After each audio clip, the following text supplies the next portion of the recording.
A new chapter, a new interesting thing to learn, hopefully. And in this chapter, we are going to be concentrating on what the author calls focal points. And I believe focal points is a word that we can or have heard probably in being used many times in chess. Weak squares, squares that we want to attack, squares around the opponent's king that we can try to infiltrate on, weaknesses, but they can come in a lot of different sort of words. But the point really, after we saw that last chapter, is these mating patterns. When we're trying to finish a game off or start an attack or, anything that involves an attack, we normally base it around certain areas in our enemy's opponent's position. We try to work out a way into those areas, work out a way we can checkmate on those areas. And these are what the author calls focal points.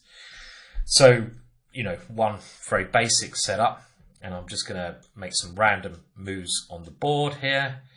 And I haven't done very good moves here, but let's just play some very, very bad line that black could play in this position after castles.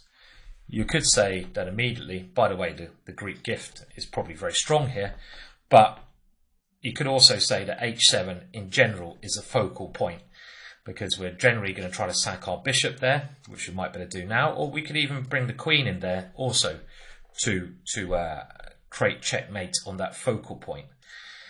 And these are what the author describes, I believe, as mating focal points. And again, you don't really need to know the terminology, I feel. This is not so important, but it's to know the ideas. So you've got to try to work out which square you're trying to land the killer blow on.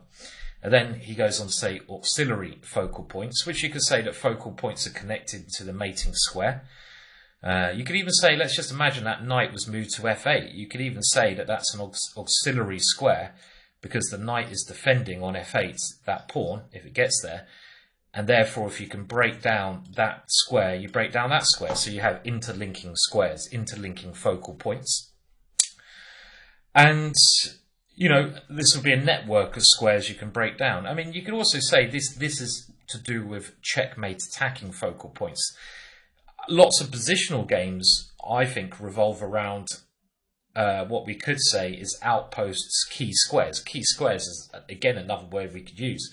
We could call them focal points. I mean, one very famous opening that Magnus Carlsen has been playing recently is the Shrezhnikov. And one of the main things with the Shrezhnikov is the d5 square. This square is a focal point, you could say, a square that most of the game revolves around, this one square. Can white take over it? Can black gain enough counterplay in, what we're going to call later on, this defensive, indirect defense, this counterplay against this idea of that square. So focal points, again, we'll look at them more. We'll look at certain squares, I think, to start with.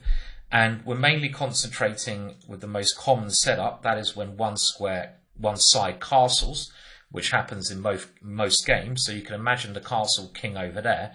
And we're going to look at these squares around the castle king and how different patterns, strategies can be used to checkmate on the checkmate focal squares. And hopefully this will help you plan your attacks better in future. So a standard way to look at focal points that can improve our game is to look at the standard castling position and work out which squares are going to be checkmate focal points and squares we should be aiming to come into. And in this one, we're looking at, the G7 focal point. We're looking at this from the white side. We have to look at it from one side, so it might as well be white. And the author does mention some quite interesting observations, which you might want to bear in mind. I don't know how much their practical use will be, but I think every little bit of hint we get should help us improve. And he goes on to say, in the castle position, the two main focal points of attack are h7 and g7. I think that's clear. h7 is the more common focal point that white attacks, because generally in the opening sequence, white's bishop will often come to d3, naturally pointing at that square. But then he goes on to say that even though g7 is not the most common focal point, attacks on that square are generally more successful than attacks on h7. This is general, not this position. And of course, every single individual case must be evaluated in an individual way. He goes on to say that attacks on g7 are more successful because black doesn't normally have any pieces defending that one, whilst h7 can be defended by a knight and can be defended in a much easier fashion. But of course, we're talking about castle positions where our opponent hasn't moved these pawns, where he hasn't fianchetto, and there are many individual cases. But let's start by looking at an attack on the g7 focal point, this position here. And you can try and work out what you think is the right move yourself here at the same time. I mean, again, to get into the mind of the right move, it's evaluating, working out what's important. This focal point idea comes into that evaluation, and then basing your active play around that. So g7 looks like a main point of entrance because our knight is attacking it. We have a dark square bishop which can add pressure to that square, and our queen has swinging potential one of these two ways. Now, if we tried to attack that straight away,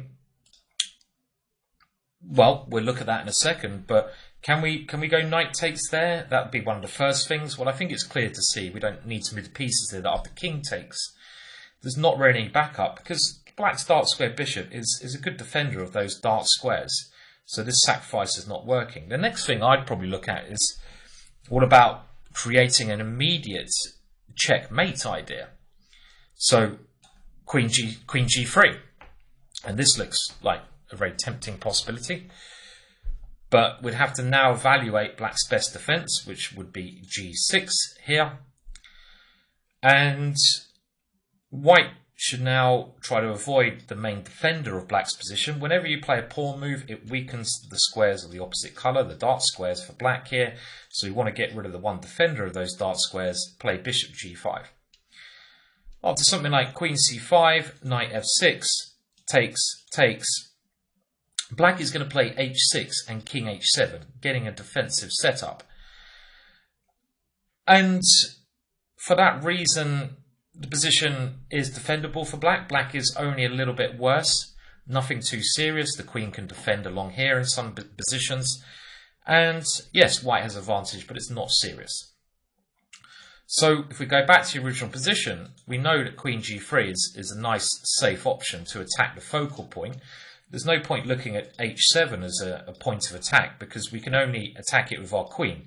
In order to use a successful attack on a square, we're generally going to have more than one piece aiming at that square, so we need to arrange that situation. And here we should be looking at other violent ways of doing it, and it can then be seen, because we also have queen c3, that if we bring in our undeveloped piece, a piece that's not doing anything at the moment, the queen and the knight kind of are, so if we bring in the third piece, even in a drastic way, it can cause black some real headaches, as in, he's losing. Now, in this position, he really has three options. He can try to defend that square, take the bishop, or move the pawn. And the first move you should always consider is what happens if he takes the bishop, because if we lose the piece, we lose the piece. And now you've got to find the right square for the queen. Now, queen g3 is not so bad, but black can block. queen c3 is much stronger. Again, it's the focal point, but in this way, black can't block in an adequate way. Bishop here leads to knight f6 check, and you see these two pieces coordinating brilliantly. We can take that rook on the way. And after f6, we simply swing our queen now back, and we stop the blockading move. And this is clear to see it's leading to a winning position. The knight and queen coordinating. Black has to give a piece back, and we're still mating even then. You can look at that line yourself. So if we can work out that bishop h6 is good because black can't take it, if we can simply work out that we're not losing a piece, it should be clear to see that this is our candidate #1 move, the move we should be looking for. Why? Because we're bringing in another piece, we're developing, we're applying pressure, etc., etc. And also, if you look at this more, we can see that black can't really defend in an adequate way. If he goes bishop f8, what do we play? What do we play? Careful, by the way. Chess is a hard game. Well, here we should play, and this was a bit of a trick, queen g3. If you were tempted into playing bishop takes g7, as I was thinking originally, this actually backfires. Not because of bishop g7, queen g3 and we're winning, but you weren't maybe looking at all of black's defensive resources. And after queen c5, all of a sudden the queen is attacking the knight. And this is not so simple at all here. You can actually be worse in this position because the queen also is coming back to g6. So bishop takes bishop, queen takes knight. And with queen g6 coming, this is all right. So the capture in this position, and we should always be looking at the most forcing moves. The capture is not the right way to play. Instead, we should now play queen g3, forcing g6. And now we rely on the combination. And this is another strategy. In order to work focal points, you've got to understand relationship between your attacking pieces. And knight and queen against a fianchettoed position is very strong, with either the queen coming in on that fianchettoed position, but even stronger here, the queen coming directly towards h7, and black is getting mated. So that only leaves g6 as an option, but this move has weakened the dark squares, and in this case we've got another piece into the attack. Before that, in these positions, our bishop was on this square. And after queen c3, that extra piece gives us a winning position. f6 only moved to stop, and now we just crack through that position, and it leads to a winning structure. So a basic example of an attack on the focal point g7, which we've been told in this book has the greatest chance of success in a standard castling position from your opponent.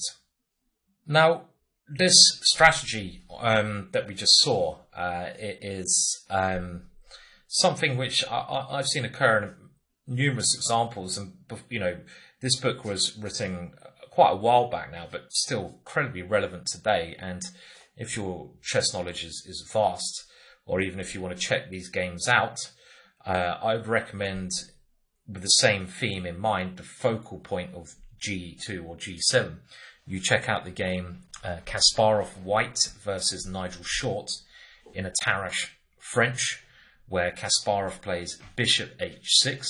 Beautiful move. You should be able to find it if you do a bit of searching. Not in this course, so I won't be covering it. I'm just thinking, again, this is the way I try to use examples like this to improve my own chess ability. I look at examples in a book and I try to relate them to the experience, which I have to say has obviously been built up by 30 odd years of playing at high level. Well, maybe I wasn't playing at high level when I was like 10, but it was high for me at the time. Another game which springs to mind is the game Bodar-Jabava with White in the Jabava London system, get the course, against FIDE world champion or ex-FIDE world champion Ponomaryov in the Olympiad last 5 years, I think. And in that game, Jabava played bishop h6 to focal point on g7. So already I'm trying to think of games when this sequence of events happened. The author now, I think quite wittingly, says the following: in order to not be unfair to black, who tends to suffer in books such as this. I kind of like that. And it is generally black, you know, many examples of black getting checkmated, and black never has the fun. The author wants to show some cases where black is having the fun. This is a position from Correa, Capablanca, Buenos Aires, 1914. And again, we can see that here the focal point should be G2.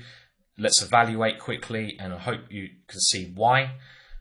White doesn't have many defenders around the king. Both H2 and G2 only are defended by the king, but we are already attacking G2. Our knight is brilliantly, beautifully positioned. Our queen is hovering, and we got the third piece.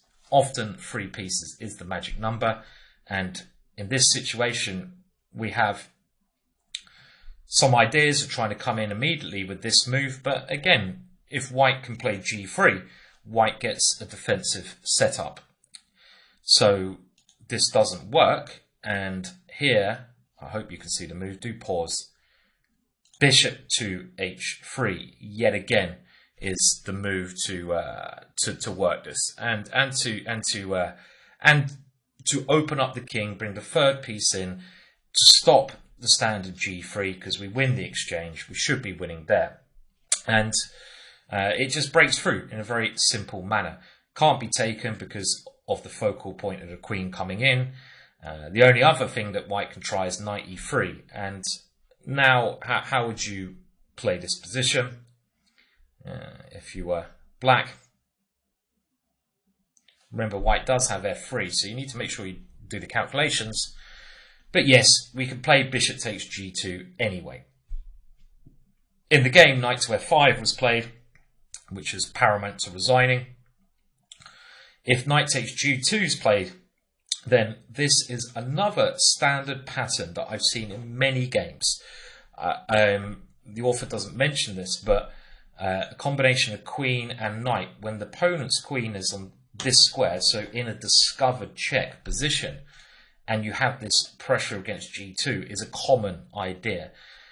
Because we're not just threatening checkmate, but after that is defended, we're threatening check and just picking up the queen, as black would do here.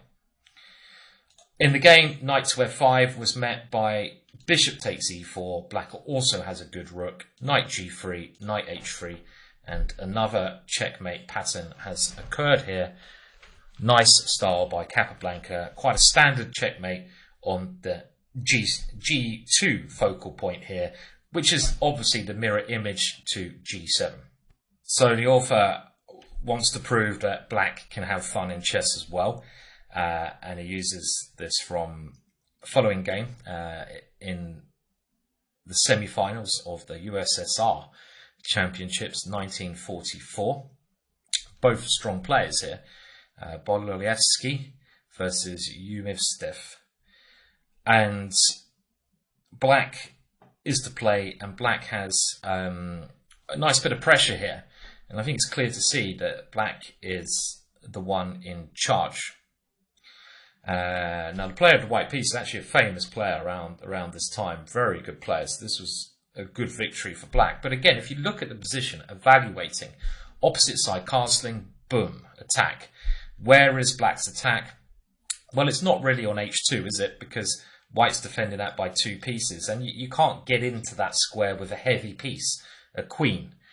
It's clearly on G2 because we have the open file towards G2, the bishop towards G2, and we just need to find a way to either bring in reinforcements to improve the attack, if we can't do anything immediate, which we can't. So bring in reinforcements, get rid of our opponent's defenders, just look at ways to create threats that don't do anything too detrimental to our position. And here black comes up with a very nice idea, knight to E4. And this is now bringing in reinforcements through a tactical method. The knight is aiming to introduce itself into the attack. Yes, our queen is on pre, so it is quite risky play. I mean, if we go back here, queen c6 would have some ideas to it as well, with the idea of trying to, in this position, take here and go rook g8 with an attack. This is another, I think, idea, but it's not as strong as the move played, and white can hold off here with a move like g3. If this ever occurs, then, you know, this is still very good for black. The focal point is no longer, well, it could be g2, but there becomes another focal point, which is g3 now. Let's remember, it can be adaptable, and this might not be the best sort of continuation for white, but it demonstrates the idea that now that g3 is blocking our rook, we should look at that square, and we can apply pressure to that by moving the pawn and moving the rook. So we can sometimes we have to just switch our attention a little bit. Knight to e4, very clever though, and white now moves the queen, trying to exchange queens, ease the defense. Had white taken on b6, then knight takes d2 is breaking and forcing a way through to g2.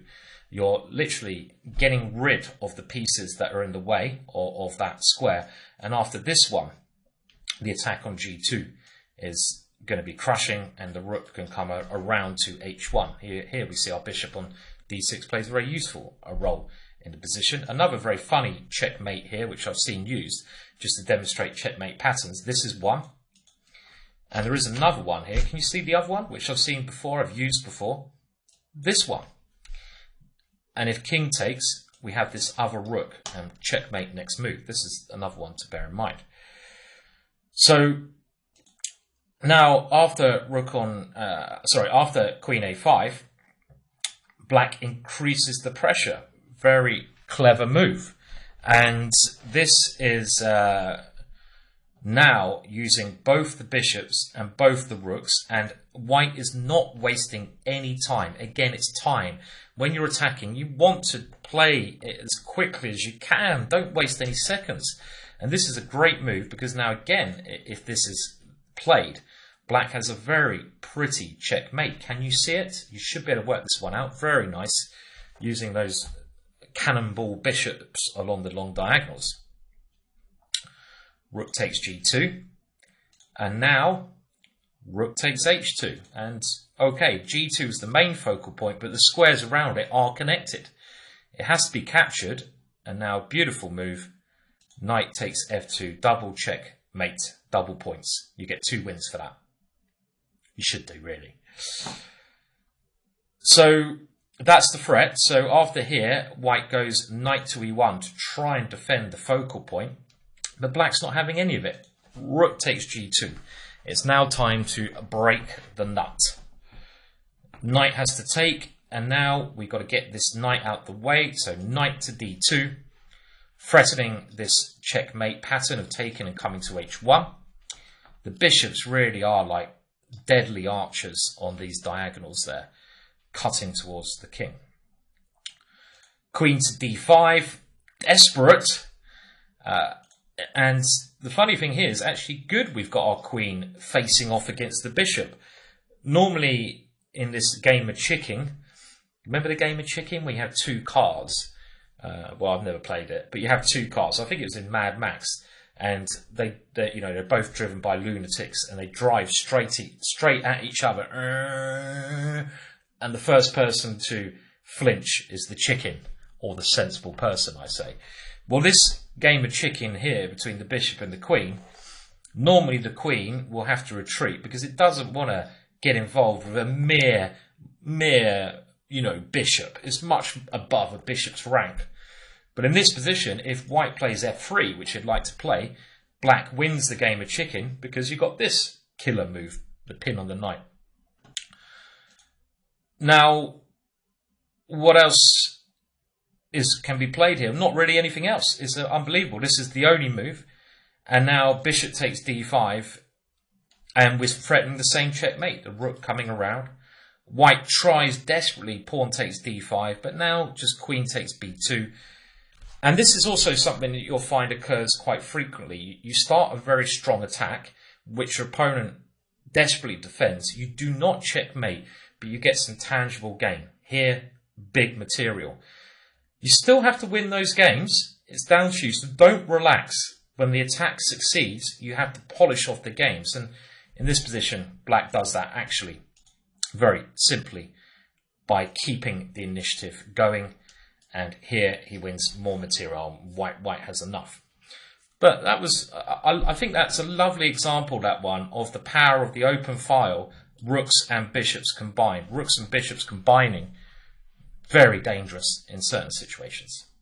So let's take a look at a full game where we see the build-up as well to the point where in this game, Alekhine comes in on the focal point. So it's all well and good seeing, oh, that's the focal point. Let's see how we actually got to that focal point in one very big game with Alekhine leading our charge.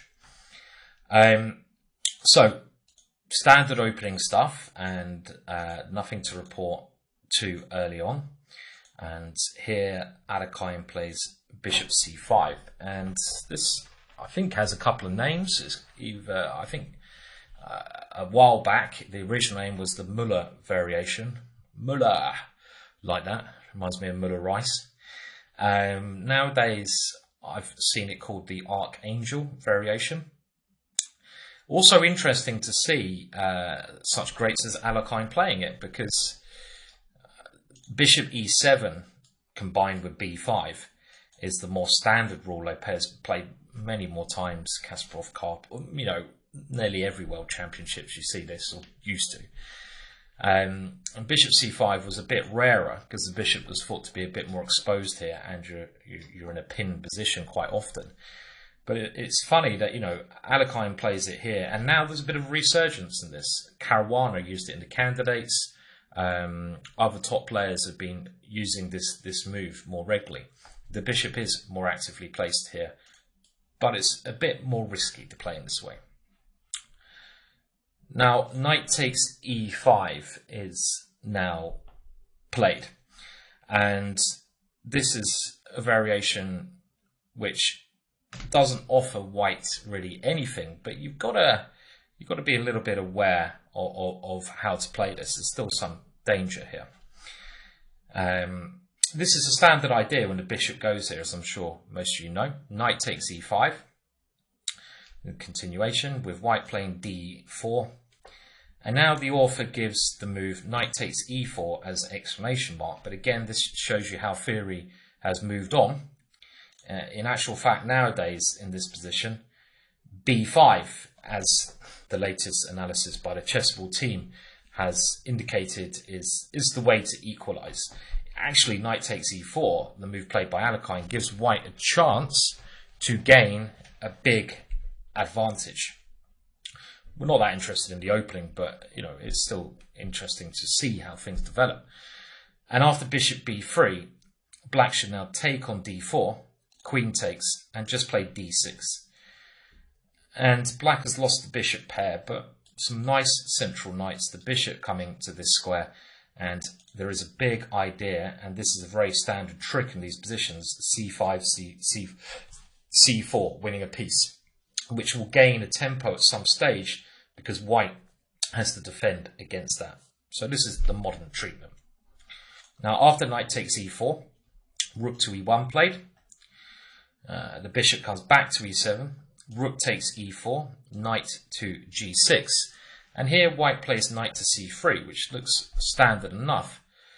But c4 is a much stronger move, because the knight wants to come behind the pawn. And often a knight behind the pawn is much better than a knight in front of the pawn. If you look at many openings, you can see this is true, because the knight will support the pawn, and the pawn is an extra attacker you have. And that's the case here. This pawn is useful.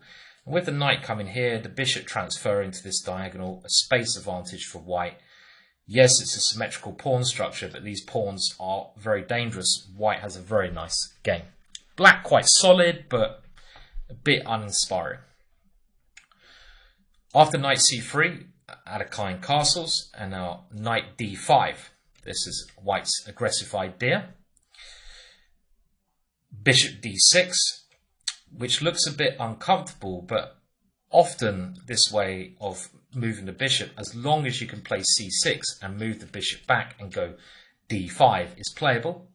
And the other way, because you've got to think about all your pieces, what about this poor little guy? The other way this can be played is by playing b5 and bishop b7. So the bishop here is a good piece. Queen f3. And now Alekhine played f5, which is actually a mistake. Now, in the original Art of the Attack, Vukovic gives b5 as the best move, which in some ways looks sensible, but after bishop b3, bishop b7, rather than this being better for black, as Vukovic says, with the move queen h5, it's actually white who is better. And again, this is modern day analysis. I think you can see that white's pieces are looking very scary for us.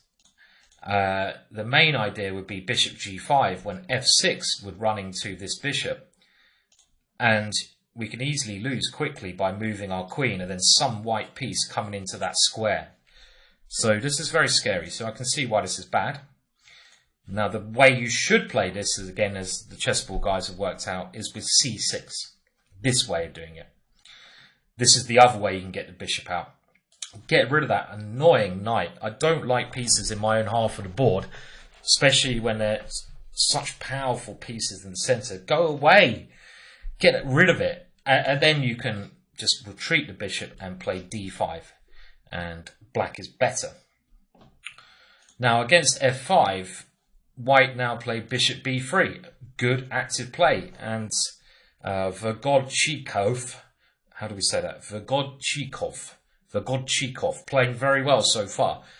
And my Russian is not so great.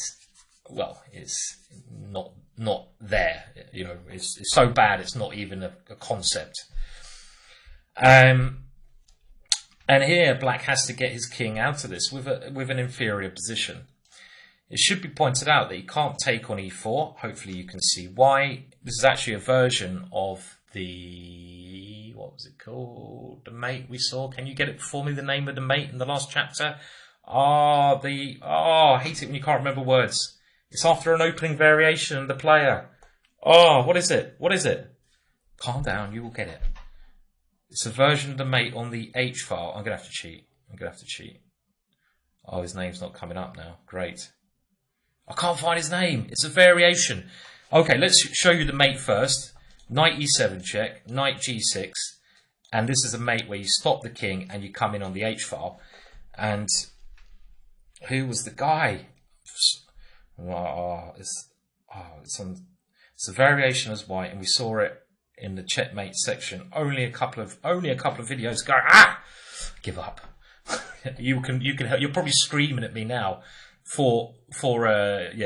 know why you're screaming at me. It's frustrating. So Alekhine played king h8, and now the rook simply went back, and Alekhine thought, well, I've got to try to mix it with f4.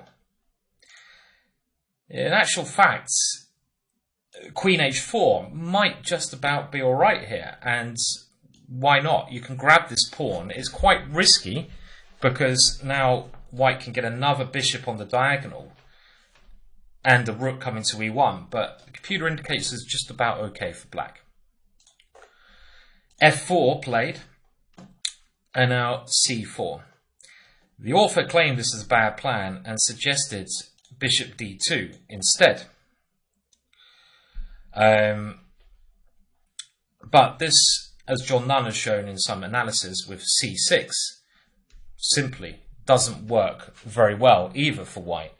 So even though, you know, it's been commented and I said that white has an advantage, this is still not easy to prove. So c4 is still okay. It should have been played earlier, but it's still okay here. And now we have to get rid of that knight. And now c5. And again, this is where modern analysis chessable team with Vukovic disagree. This is actually the best plan still for white. And it should be, because there's no point retreating unless you have to. Let's go forwards. Taking here looks quite bad for black, because look, this bishop here cannot get in the game. So black has to play bishop b8, meaning white's gaining time, and now knight b6. This must be good for white. And now Alekhine does a very practical move. This is what the top players do. You have to beat them so many times. When I played and won against 2600s, you get a good position, you get a good middle game. You have to win the game about 100 times. It's really frustrating. They keep finding tough defences. If you move the rook here, this is just pretty helpless position. I mean, do we even need to comment on that? So the move black plays, d5, is much more to the point. And at least now, black is trying to get some attacking chances with the combination of his active pieces. And now white takes on a8, which is actual fact a big mistake. Had white got rid of this bishop, and it's knowing which of your opponent's pieces is going to be a key attacker, and I think here it was time to reevaluate. And we can see with black bringing in queen, knight and bishop, this bishop is really a key attacker on these squares. And had white realised how dangerous things become after this with some basic calculation, I think he would have whipped this one off. And then after bishop c2, claimed a big advantage. Without the light square bishop, black doesn't have an attack. I mean, you move the knight, I go here. It's just not happening. This is threatened. My light square bishop, I say my, the white light square bishop dominates. And this is really horrible. Queen h5 is coming anyway. We have our rook coming to the file, and there's not, this is queen can always come. It's really bad for black.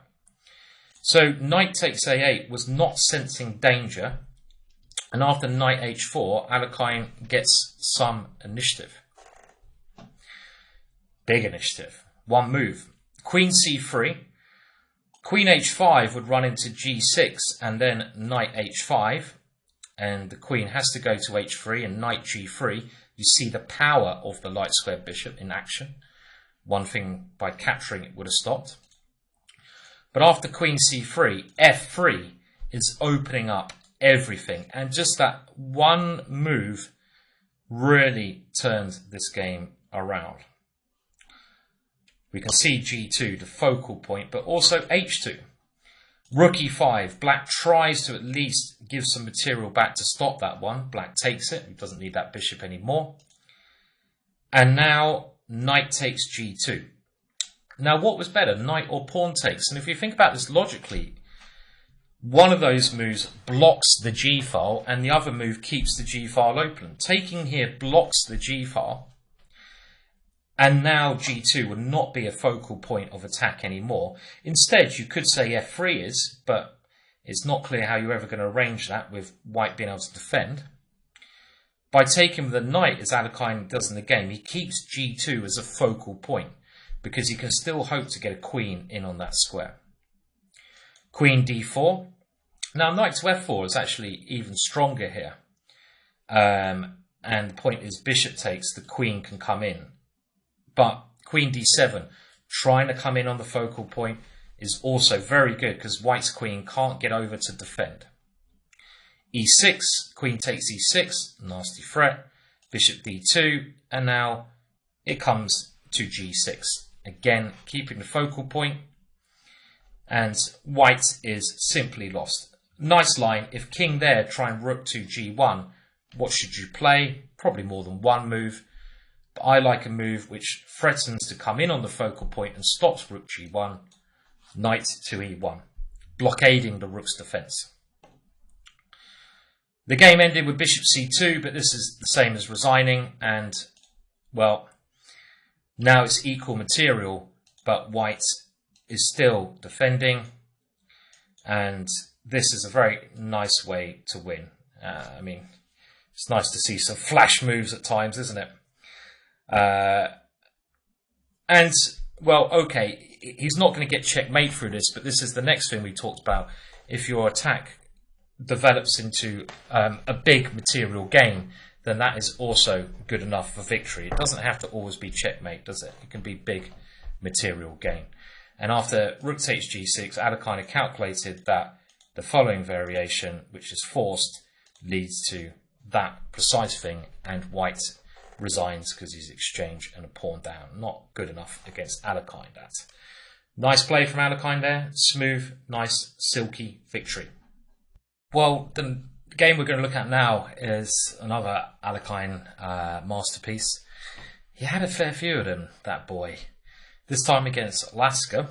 So we did sort of talk about the history of chess development, and both of them world champions, and sort of Alekhine taking over, you could say, Lasker's throne with his more, I would say, aggressive, slightly aggressive, but controlled aggressive style.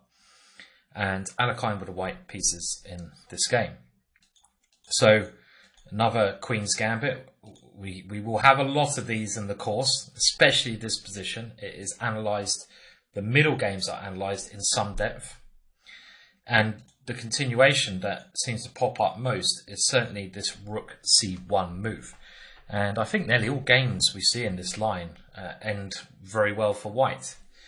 C6, one of the old main lines, and now white doesn't have so many more good waiting moves. You kind of want to wait until black takes here so you can capture in one move, but you have to play the bishop out at some point. And now we see a line with knight d5, which was played by Capablanca against Alekhine as well. And again, we saw that a little bit earlier in the course. The idea is just to trade some pieces, get to an ending, but it's not very ambitious. It's very defensive, and maybe this is where we can see the evolution that Alekhine with white, the more ambitious, or the player who, you know, has taken the game to the next level. Excuse me. Oh, the next level of sneezing. And, you know, away from Lasker, who developed the game a great deal, but here plays a bit too defensively. And now we have the capture on e7, and the move that Alekhine played against Kappa, knight to e4. You can also castle, but the ending with queen b4, which Alekhine had against Capablanca, is better for white. And white wants to avoid exchanging pieces because black's a bit more cramped. And I think this is a good idea. The kind of move we'd be happy to see would be f5. This may look like, oh, an aggressive move, scary, we've got to lose the tempo, but pawn pushes make weaknesses. So you've got to be very careful when pushing your pawn. And you know what? Even if I move the knight back to c3, I would be happier, because this pawn structure, it just seems a little bit weak. The only way I think you can make it work is by pushing one of them on again, but f4 meets e4. And e5 meets problems here. So f5 a little bit premature. The knight comes back, and now white moves the knight to g3, which seems often to be one of, I have to say, when I'm looking at a lot of Alekhine's games when he plays d4, one of his favourite squares. And it's more effective on this square when black has not fianchettoed, because that pawn controls it. But on g3, it has a lot of possibilities. I mean, one main break of black's is e5, and then we have the f5 square. So this manoeuvre, something I've learned. e5 played, and this is kind of like asking for that manoeuvre at some stage. Queen b4 would have been a sounder way to play. And again, this occurred in 1927 between Alekhine and Capablanca, which ended in a draw. But e5, okay, well, if we go here now, the check comes, but we have castles. And after pawn takes pawn, knight to f5. And this position has actually been reached by Max Euell a bit later on, and in the more modern era, Topalov. Topalov really fits in very well with this course. If you're looking for a player to replicate in a modern style as a great attacking role model, Topalov at his height in the modern era of chess, with computers being important, very good role model. He went with white nearly always for the attack, with black as well, and he did it in a very modern way, refrained, good analysis, but happy to sacrifice many exchanges, many pawns. So Topalof's a good role model if you want to improve your attacking chess. And they all play knight to f5, so this is obviously an okay move. Queen d8, and now the other knight comes in. And already it's clear white has a nice position because his pieces are much better placed, and we can transfer the queen over as well. I think this is another good plan. Black is trying to now do some exchanges, but white keeps that bishop. Black gets rid of one piece. And here the ending is still going to be a bit difficult for black. A knight on f5 is such a strong piece. Saying that, I would probably have gone for that ending, because the idea of this white queen getting anywhere over here at the right time is scary. And a knight combining with a queen is very dangerous. Queen b6 is misplacing the queen again on the wrong area of the board. You can see with a knight on f5, your king is a target always, so you don't want to draw your queen away to the other area.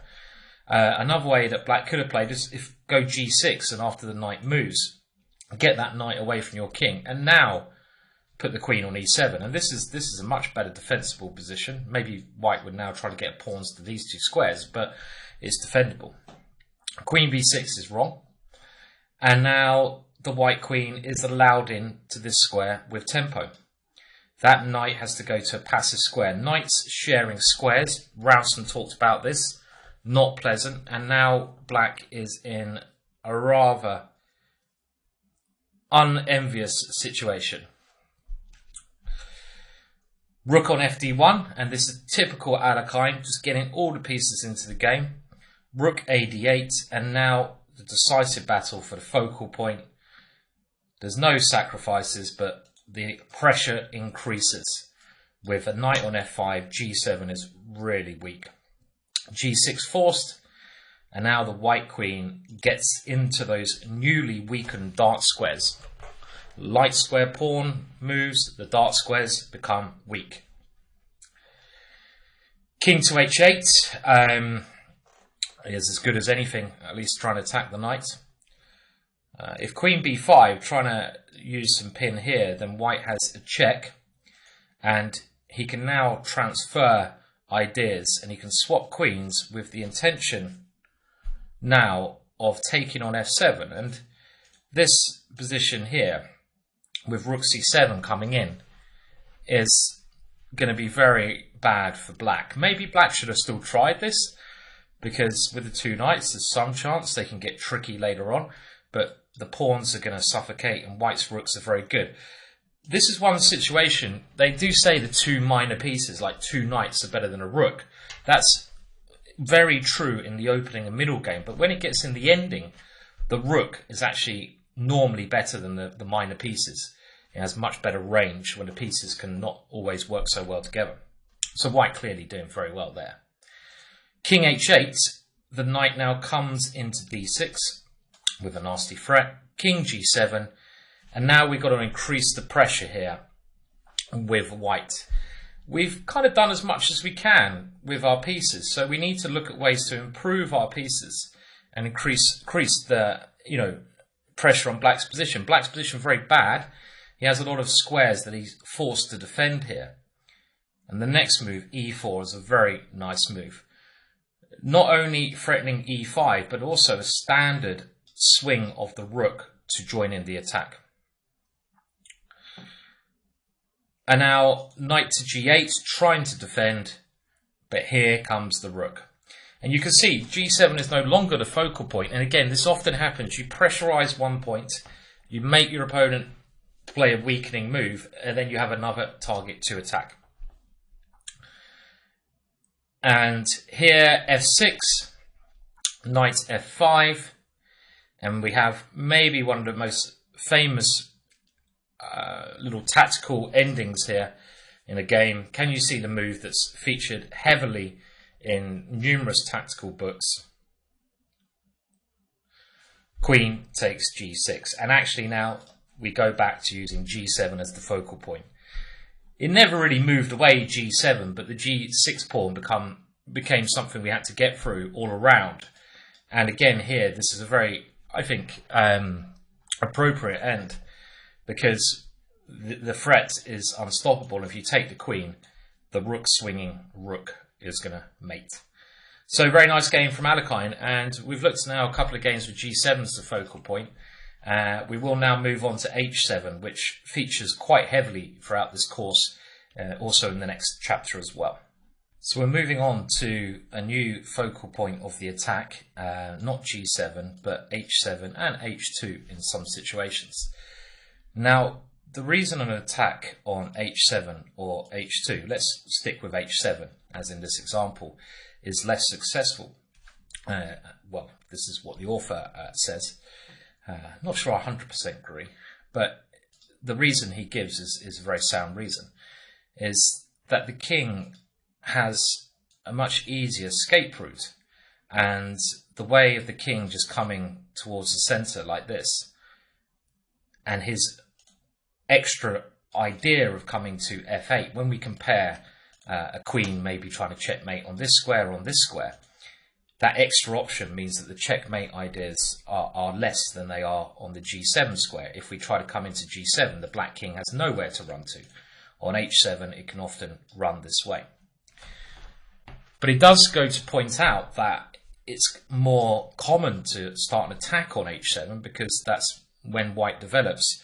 The pieces are naturally going to be looking at that pawn. I always find in my own games, and this probably depends on the openings you play, that H7 often becomes a focal point of my attack in many of my games, often combined with a queen and a knight in these two squares. So it's worth thinking about this. You've got to think where your pieces are positioned, where your opponent's defensive pieces in position. And the next example here, just to start us off with H7 as a focal point, is, I think, quite a basic one. It's a little tactic with white to play and win in this position, which I think you should see. It combines not actually H7 on its own, but other weaknesses in black's position. Often the case, in order to win a game, you're going to need more than one weakness to come into. Well, Queen B1 is really crushing it straight away.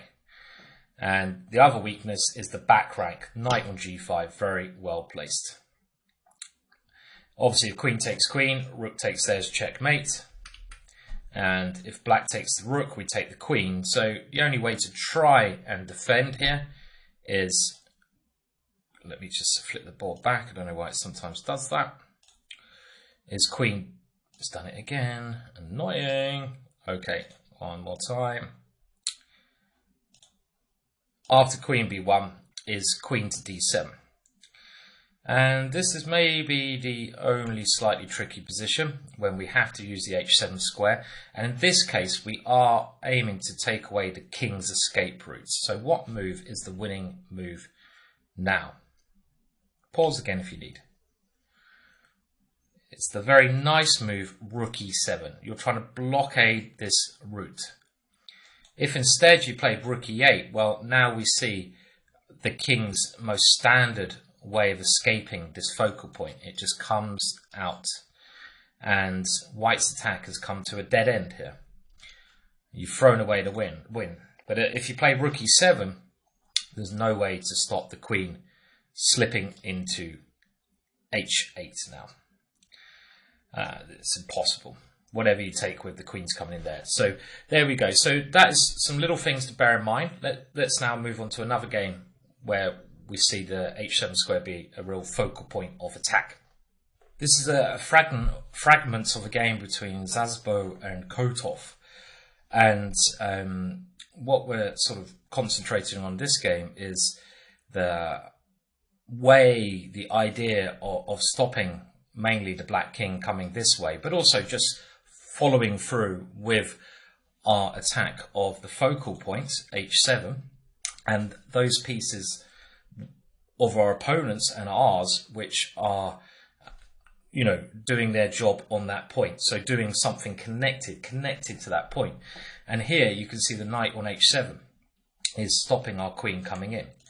Now the knight and queen combined like this is probably, I would say, is it the most common or is it bishop and queen? It's either the most common or second most common attacking formation of h7. The other one is having a bishop, let's imagine on b1, where you have double power with bishop and queen. We look at this a lot more later. The queen in front of the bishop. This is the other main idea. The danger of having a knight on this square is that it can be kicked away. So h6, and if your knight has to move, what have you achieved? There's a couple of ways of dealing with this. One is to not castle, leave the rook on h1, play h4, and if your knight is taken, you take with a pawn, opening up your rook towards the focal point h7. The other one is to play something immediate before the knight has to retreat and you lose your initiative. That's the situation here. If you have your bishop on this diagonal, things are normally less urgent. And they're less urgent because black can't really do anything to force that double power away. So the kind of thing you're looking for with a bishop and queen on that diagonal is to force a move like g6 and then try to attack that square, often h4, h5. Some attack or sacrifice on that setup can also work.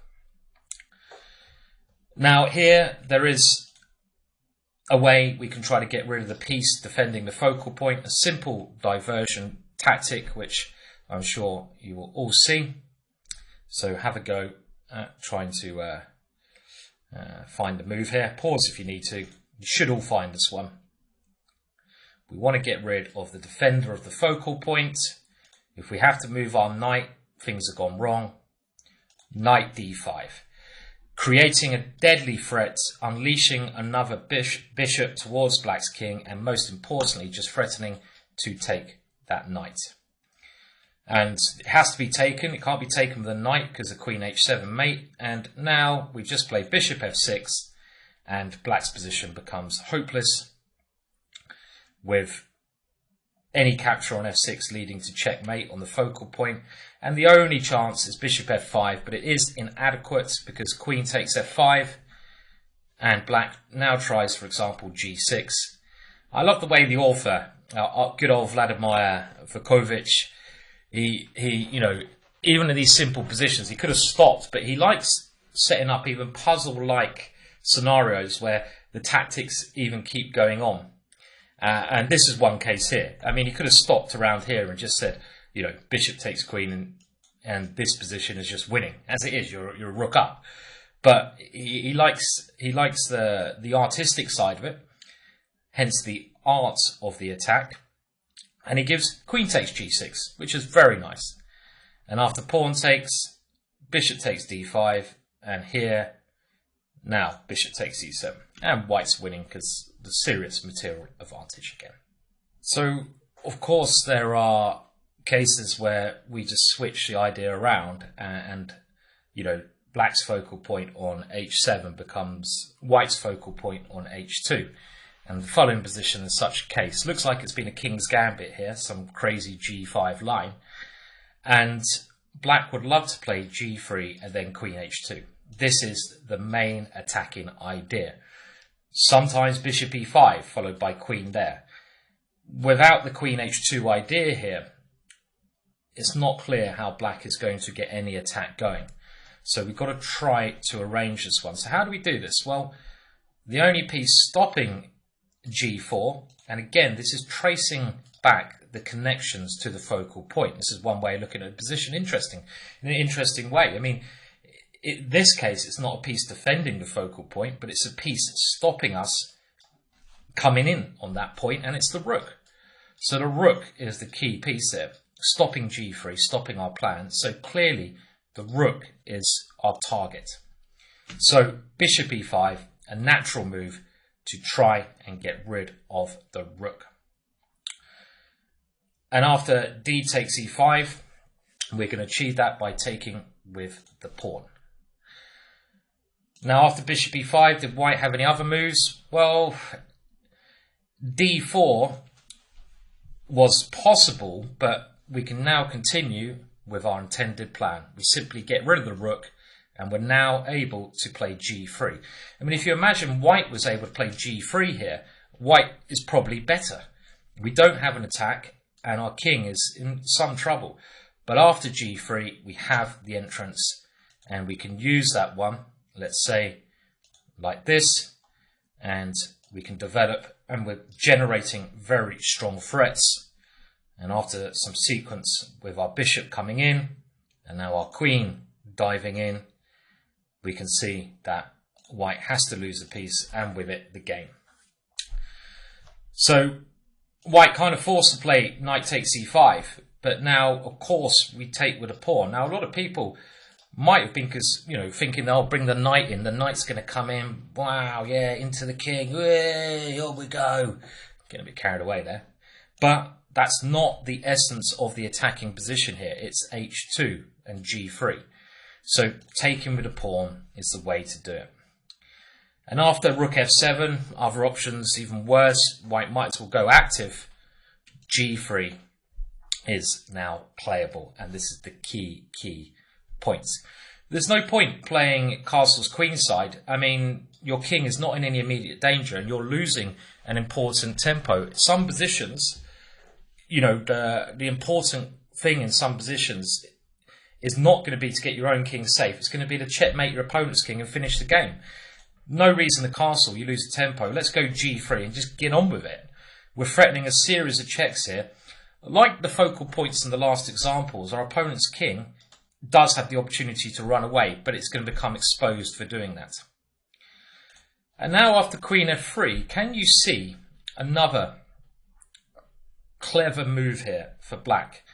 And this is a very typical idea to create the mating net and stop the white king coming across to escape. It would love the white king to get to c2. Let's not allow that. It requires a bit of calculation. Bishop g4. And this is another case of not diving in without thinking. This is the kind of move a weak player would play.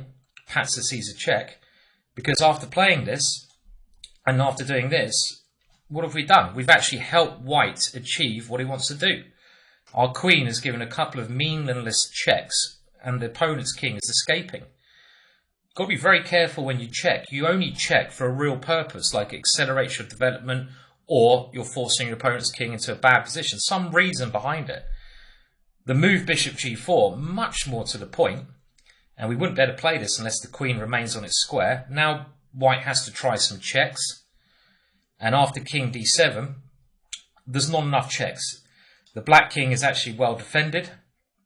For example, rook f7, knight to e7. And here the white queen has to move.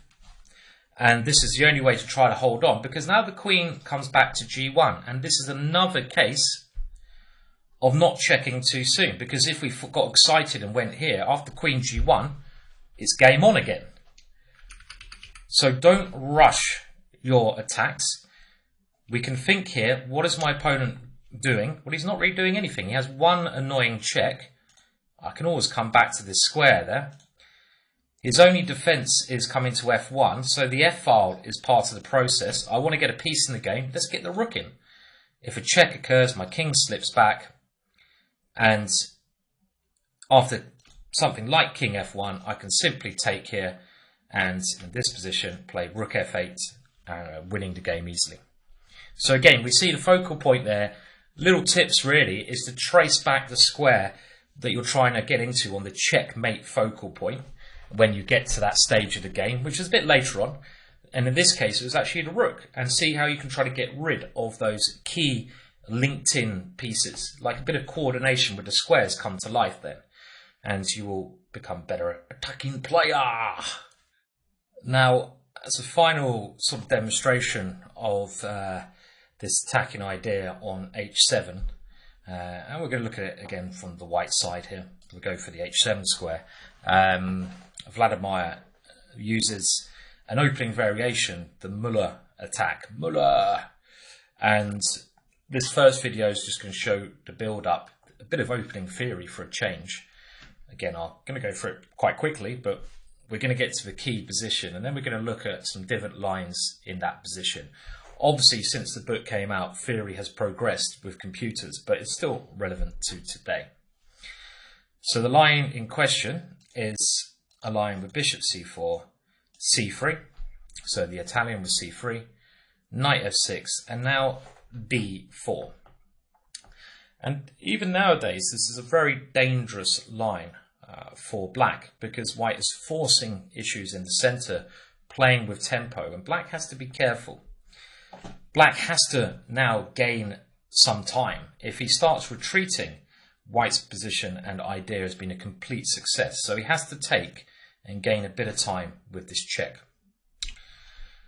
Now there are some other options here. I think Lawrence Trent even played knight d2 and drew with Kramnik. It's surely his best result ever.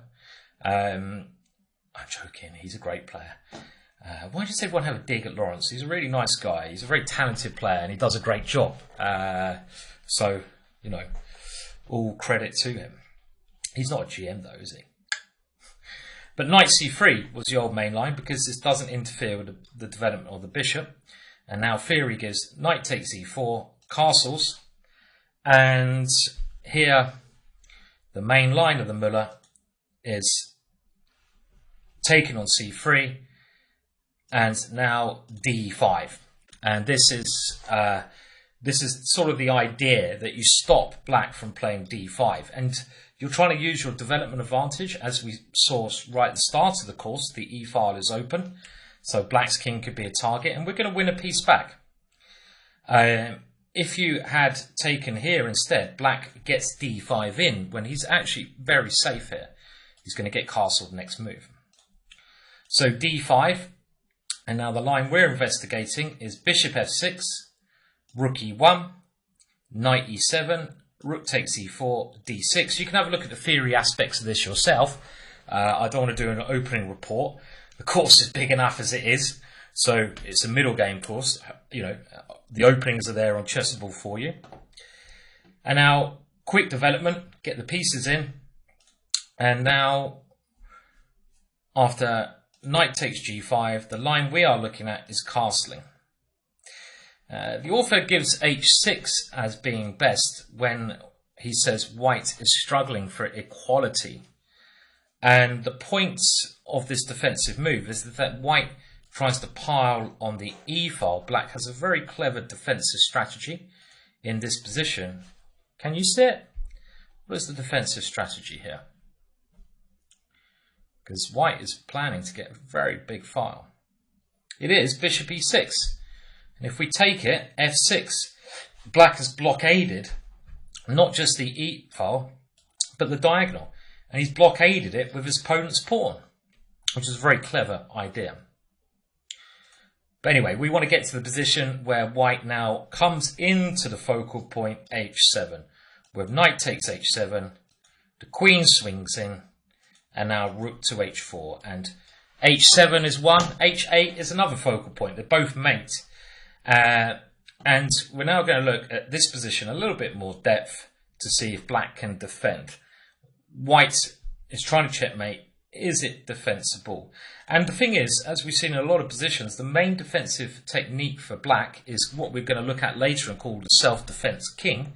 And that is when the king tries to look after itself by running to f7. That's the standard approach to meet this check on h7. So f5 would be the first move we look at. And now queen h7 looks natural. Also, there is a funny move, rook h3. But we'll have a look at these positions. And the main position we're going to look at in the following little videos starts around here. So we've gone through the opening stage, but of course it's useful to show you how this position has occurred in case you want to do your own research and what is a very fun variation. So this position, which we saw the moves leading up to it, is analysed in the art of the attack, just to demonstrate some of the ideas based around the h7 square. And you can have a guess here if you want, whether you think the position is winning for white or drawing. I can let you know that a draw is quite likely with the queen coming backwards and forwards, but is there any way to win? And the answer is no. It's a draw, according to the analysis in the book.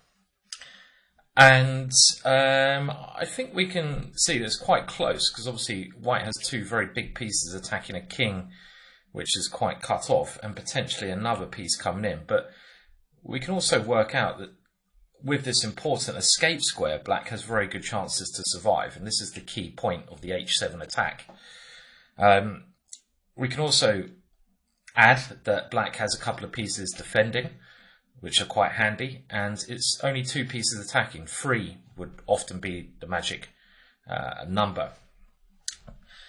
And the first move we're going to look at is queen to h7, and this has apparently been tried out in numerous games, but it only leads to a draw. Not much choice here. King f7, and now rook h6, a flash move there. And this has actually got the intention, or it's quite a quiet move in the midst of a storm, which is quite, you know, I like these moves normally. Reminds me of a very famous Macau Tau game, if you can remember this game where he brings the rook to h6 and a Sicilian. And it's to stop black trying to get his pieces into defensive setup with knight g6. And these kind of moves are very clever normally, in that when you're attacking, you're obviously you know just looking at the right way to proceed with your own pieces, but often stopping your opponent getting a defensive measure in is key to the attack, and you can take a quiet move to do this. If we played rook e1, which is very normal, then knight g6, and if we now try rook h6, the black queen comes over here, and white is losing in this position. So it's important to stop knight g6, and there's no really immediate threat even. I mean, you can white's idea is to bring this last piece in, even with swinging it around. But after rook g8, a bit more defensive measures, rook e1, queen f8, black manages to get an idea, a draw setup, and an idea even of putting the king on d8, get that further out of the way. This is better than king f8, which gets in the way of black's pieces, and the king is not particularly safe there after white simply retreats. White has a lot of pressure, and this position is better for white. So queen f8, and now bishop b5 is a key move to try and stop the king escaping, and white just about holds the balance here. Rook to h8 is now considered to be the best move, and black is trying to exchange this rook for this rook very cleverly by getting the queen off this file. Other moves like c6 are weaker, because now white can put the bishop on e2, and the difference is that the king tries to come to e8, which was the reason to play bishop b5 now. We've invoked a weakness in black's position, and our rook can come over and take that, which is very useful. So rook h8, and now after queen takes h8, pawn takes h6, queen h7 check. You can't go queen g7 because a rook takes knight, a simple tactic. So king f6, and here black is ready to exchange queens with queen g7. Maybe not now because we go queen takes queen, but at some point. And also we're ready just to start kicking. Maybe the best strategy here, actual fact, is start kicking this piece back with c6 and then bishop d7, etc. Get the rook over. So here white should force the draw with rook takes e7 and now queen takes h6, leading to a perpetual check with best play. This king just going backwards and forwards.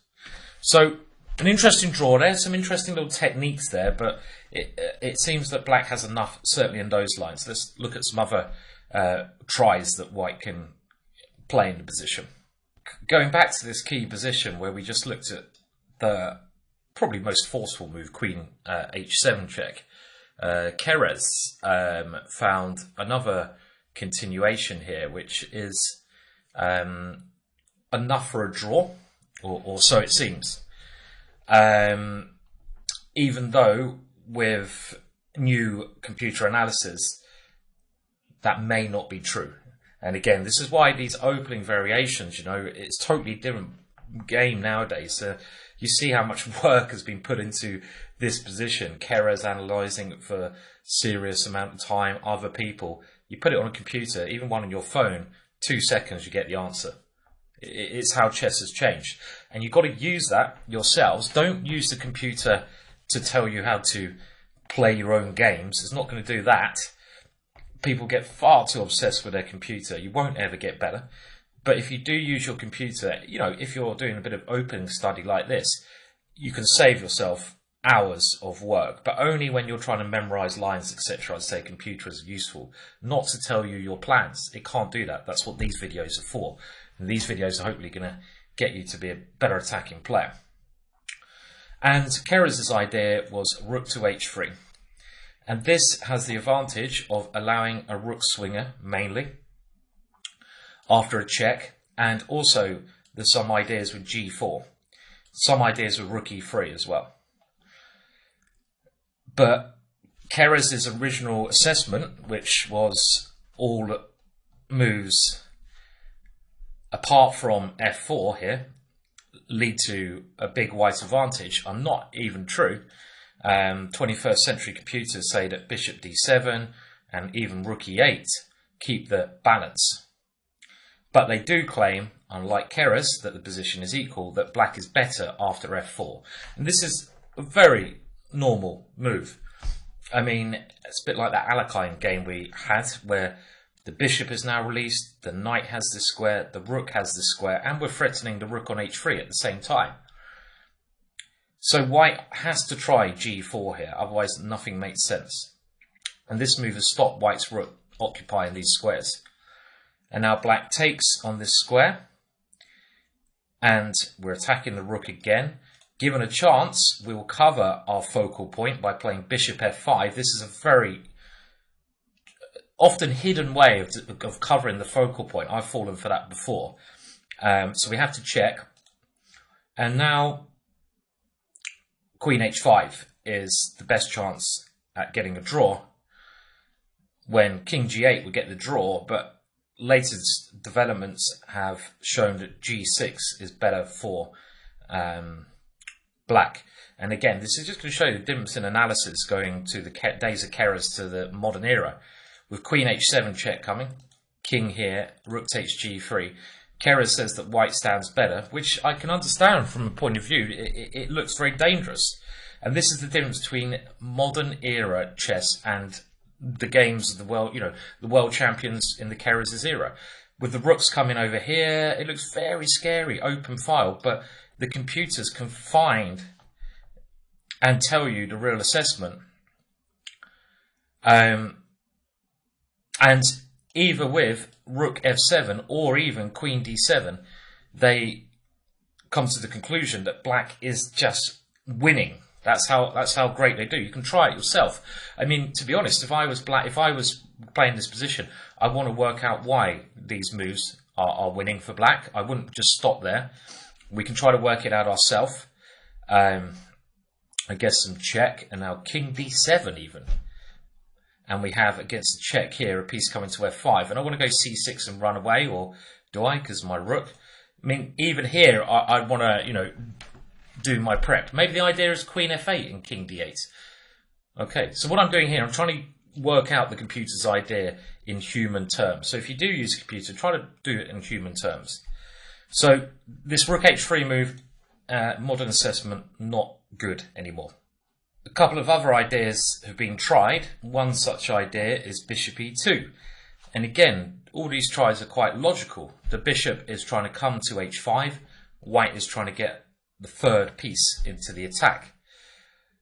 But now, rook to e8 is the right defense, with some ideas putting the king on f8 and the knight on g8 to cover squares like that. And then the queen can come to, for example, f6. We also have an idea, if white tries this plan of moving the bishop in, playing just knight g6, and this is winning for black. Everything's covered, the queen is coming here. So you can see, if the actual idea doesn't even work, then bishop e2 is bound to fail. Rook e1 may be the best chance, bring the last piece in. But now, the best idea is actually bishop d7, given by the author here. With the idea king g8 and knight to king to f8, knight to g8. And black is able to untangle. Another line, king to f8, is also probably good as well even. It's just best to get this developing move in first. And this move does allow bishop to b5. This is the problem. And let's just check this one. Bishop d7. And now rook e6 is one flash line. Bishop takes b5. Rook f6. Pawn takes. Check. Here. Here. Check. The whole idea, bishop e2, doesn't stack up here. It never gets to h5, so it's a faulty concept. So the last attempt we're going to look at is another logical move, and the last logical move here, if you can't checkmate with the pieces that are attacking, you bring in your reinforcements, and the only one we haven't tried bringing in is this rook to e1. Now, if it was white to move here, I would be very surprised if black can now survive with this rook even coming across, or the queen coming in and applying pressure like we have done in some of the other lines. But black can now play a very clever move. Can you see the best move for black? Knight to g6. And this is a very nice defensive move. And the point is, if the knight's taken, we will take the rook on h4. So the rook has to move. Otherwise, it's lost, and this is a very important tempo lost by white. In such a situation, any tempo lost could be very bad. And now black's position is winning with correct play. And here, we've got to be a little bit careful with black of rook e6. So if we play the normal f4, now that the white rook is here, rook e6 has that clever idea of trying to take away the escape square, which is key to our focal checkmate on h7, the focal point checkmate. So this is not the way we should play. Instead, we should play rook f6, defending the knight, and this rook acts as a very good blockader. Another piece just comes in to support our king, which can tuck in behind it. And what here should white play? Well, rook g3 is considered probably the best move, the best try here. Rook e6, for example, this aggressive try doesn't quite work now because the bishop takes, and here the king can try to travel to e7. And this is not working. If you try queen h7, well, now the same sort of thing after this one. In actual fact, here, probably the best move is now knight to f8, which comes back to a very good defensive square, as we know from before. And we have g6 to stop any checks. This should be the easiest way to win. No point getting involved taking that one in this situation. So rook g3 is a try to at least put the pressure on. And now there's only one reply, but it's a good one. That's all you need when you're defending. So rook e1 is actually one of the trickier moves, but it's not good enough. And the reply is knight to e5, blocking that rook. If black tries king to f7, which may look natural, now rook to e6. There's one of the whole points of this rook e1 move is in white's favour. White will win back his sacrifice piece with the attack, because g6 is dropping in these lines now. For example, bishop takes, pawn takes, king e7, rook takes here. And okay, we'll exchange down, but this has some initiative here. Well, that's what Vukovic said. He said this line would be winning. But even here, actually, I'm not so sure myself. Can't you take on g6 and go queen f8 and try to play like this? So even this is maybe not even good enough. Okay, knight e5, given as the only move, but maybe not. And after something like f4 here, the knight finds f7, and it's a good defensive square, stopping anything coming in. And if white tries to play on the e file, just bishop d7, and everything is covered. And in this position, we can aim to play like rook f8 even, and queen f8 and rook e8, swapping pieces. And if rook e7 is tried, then knight to h6 is a good move, followed by rook f7, defending everything in a very good way. Very good defensive play there, actually. It's worth looking at that again to see how black manages to maneuver his knight around to defend all the threats adequately. So, not really working the Muller attack. Certainly not good enough for a win. If you need to get a forced draw, it might be okay. So, moving on, we now have a look at another so-called focal point, but Vladimir does point out in his book that this is what we call an auxiliary focal point. When we're attacking the castle king, the two squares we're trying to land that checkmate on normally are g7 and h7, and we've seen some great examples of this. And he calls the square f7 against the castle king, the normal setup, the auxiliary focal point, meaning that you're very rarely going to checkmate your opponent by landing a piece on that precise square, but this square can be used in a number of ways to draw the opponent's king out, as in this game, Tyler Koltanwoski, 1930, or in some other way, like we've seen in some nice smothered mate ideas where a knight lands there. And it becomes much more of a target to attack, obviously in the castle position, when a rook moves away from that square. So the main point of attacking against m7 is really when we have a good diagonal towards it, or in some sacrifice which draws our opponent's king out. So we're not going to checkmate on that square, but it's the start of an attack, as in this game. So in this game, we had, well, what is now considered a bit of a Jabava London, but in actual fact, with a knight on f3, it's not a pure Jabava London, by the course, if you want to learn that opening. It's more of what we call a Barry. And it quickly transposes into a Philidor. I was going to say black lion, but that's when black plays these two moves. So we don't quite get that one. And this is now a position where my black lion course recommends you go c6 as black with h6 and g5. But after castles, normal move, queen e2, black gives up the centre. I've never liked this way of playing. When I studied this opening from the black side, which I did extensively for the black lion course, I did look at some lines which some grandmasters played where black took here, but it always seemed to me that black was just worse. Not, I mean, because you give up the centre, you're a bit more cramped, and your only chance is to play against the e4 pawn, but that doesn't always work. And here, Koltanwoski played the standard idea, rook e8, but this was an immediate mistake. And the answer we will see soon, but maybe you can work it out. He's weakened this sort of auxiliary focal point, and how can white go for that square and continue? Not just go for it, but continue. And do remember, when I'm talking about focal points, this is the terminology used by the author. I mean, there are other words for it. I mean, a simpler word is just weak squares.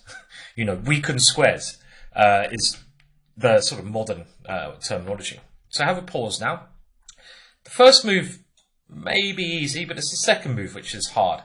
This is a bit like a game of Bobby Fischer's, which maybe I'll better remember and show you. Bishop f7, drawing the black king out into the open.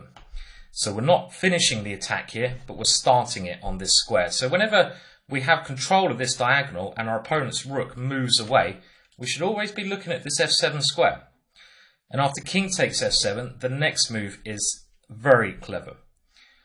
Something like queen here check is really not that clear, because black has d5, and if you take it, just bishop d6, and the king can run back. Piece up. So the move that is important is knight e6, and this little follow-up move, again, I'm going to try to find or remember this Bobby Fischer game at the end of this one, because it's a tactic that has been played before. And it has to be taken, otherwise black loses the queen. And now we've drawn the king out even further. And now we can go for this check. So before, black could play d5, and in this position, well, he has no choice. He has to play d5, because king here is met rather embarrassingly by f4. So d5 played, and the point now is we gain this tempo, so black doesn't have a chance to put his bishop here. Where does the king go? It's dead wherever. If it comes forwards, queen f4 mate. If it comes to f5, slightly better, but queen d3 is stopping it running back home. This is very important in a king hunt. Don't allow your opponent's king to run home. King d6 runs into this one, and rook e1, and this one, and this one. Whoa, this one. Clear, the king can't stay in the middle of the board. So the king has to try and go back. And of course, now d6 check. And the problem here is we're just going to go, pawn takes c7, and we're winning the queen. We don't even need any fireworks. So black tried knight d5, but this is clearly bad. If king f8, trying to run home, then d takes c7. Black's only tries to move the knight to get the queen out. But after taking there, we get another queen, and we just retreat our second queen with a winning game. So knight d5, and now just pawn takes e7, not rushing capturing this one. Rook takes, and knight takes d5. White is a pawn up with the attack. Pretty good, that is. And look how this file has this diagonal, should I say, has always been the winning factor, starting on a focal point. Now let's see if I might not be able to get this right, but I have a brief recollection of a famous game, Bobby Fischer versus Reshevsky. And Bobby Fischer wasn't really around during the making of this book.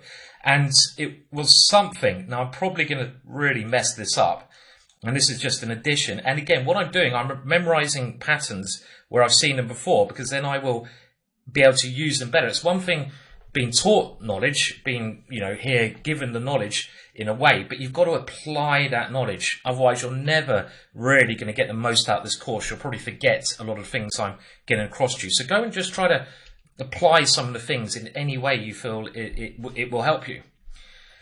I'm probably not going to remember this at all.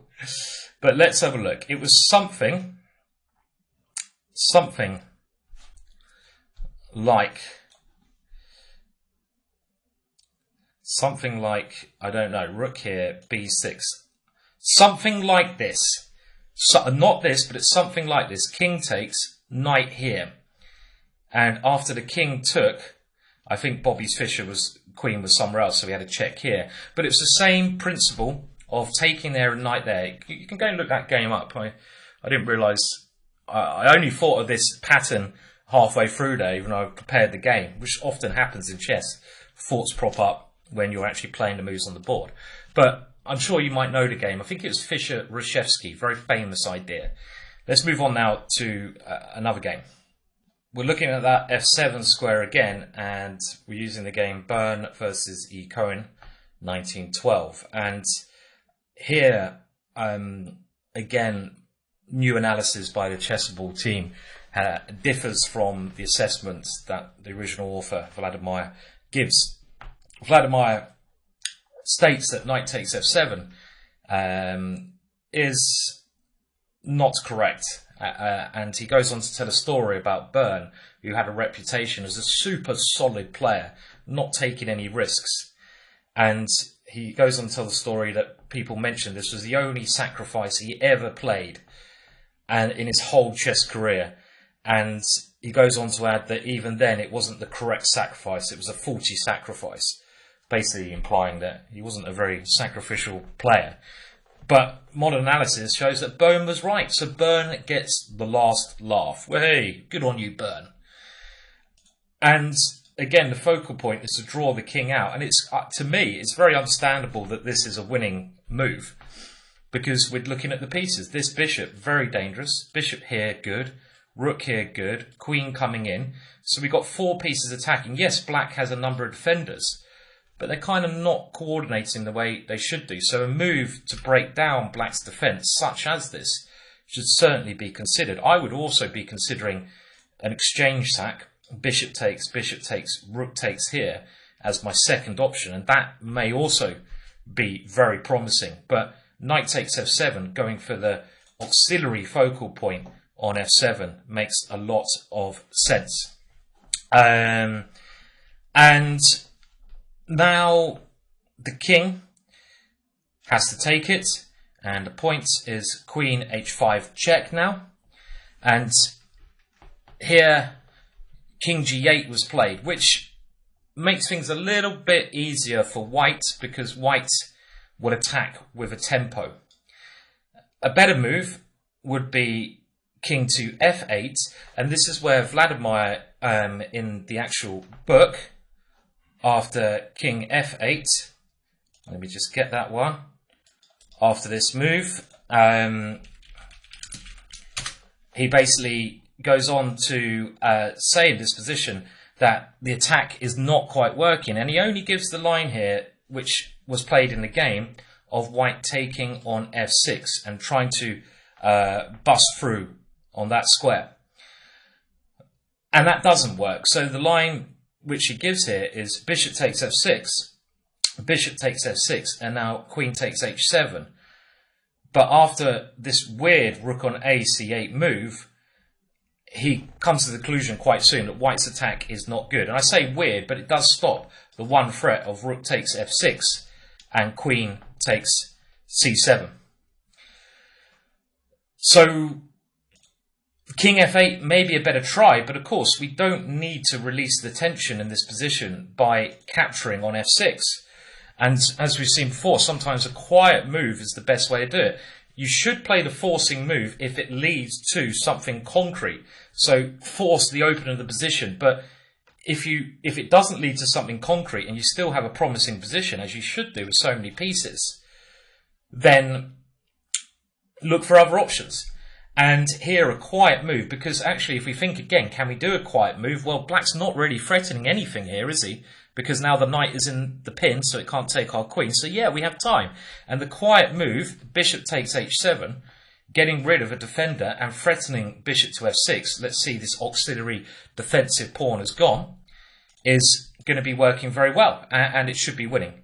For example, knight takes g5, queen takes g5, rook on a d8, and now we can use the center. And again, it's very important when you have a center to use that center to attack with and cover squares. And d5, e4, covering d5 is the main reason, but also it's the battering ram, which black can't really stop to save the piece. So white will get the piece back with the attack, and what I would consider a winning position, because the black king is much weaker than white's and it's going to struggle to survive after bishop h6. And even f6 taking here a couple of times is very dangerous. In the game, king g8 was played, and now in this situation, we can go for immediate violent action because we're going to gain an extra tempo on those lines we looked at. And of course, if you can win by the most violent measure, you should do, because you're forcing it. And you're not, quiet moves can backfire. You don't know exactly how it's going to end out always. If you can win for a series of captures or checks, you do that. And after bishop takes, this extra tempo helps. And now, after this move, d5 is key. That's actually, I made a little mistake there when I said rook to c8 was stopping rook f6. I should have added there, it was stopping rook f6 after this d5 move as played in this game here. And now if the knight moves, we take on f6, so black has to lose a piece. And when he does lose the piece, white's attack still ravages the position because the black king is in a weak position, weak spot. And here, white plays the simple bishop g6, and white has this nice real attack on the king, and he'll win an exchange, because if that rook tries to move, let's say somewhere there, or d8, we can take over another file. The white rook's very strong, and well, there's no defense now in this position. If you try queen g8, then rook f6 and queen to e7 is mate. If the queen tries to do a little counter attack here, then we can now force it again, and we got this check. That's pretty terrible, and you can see in all these lines black is struggling.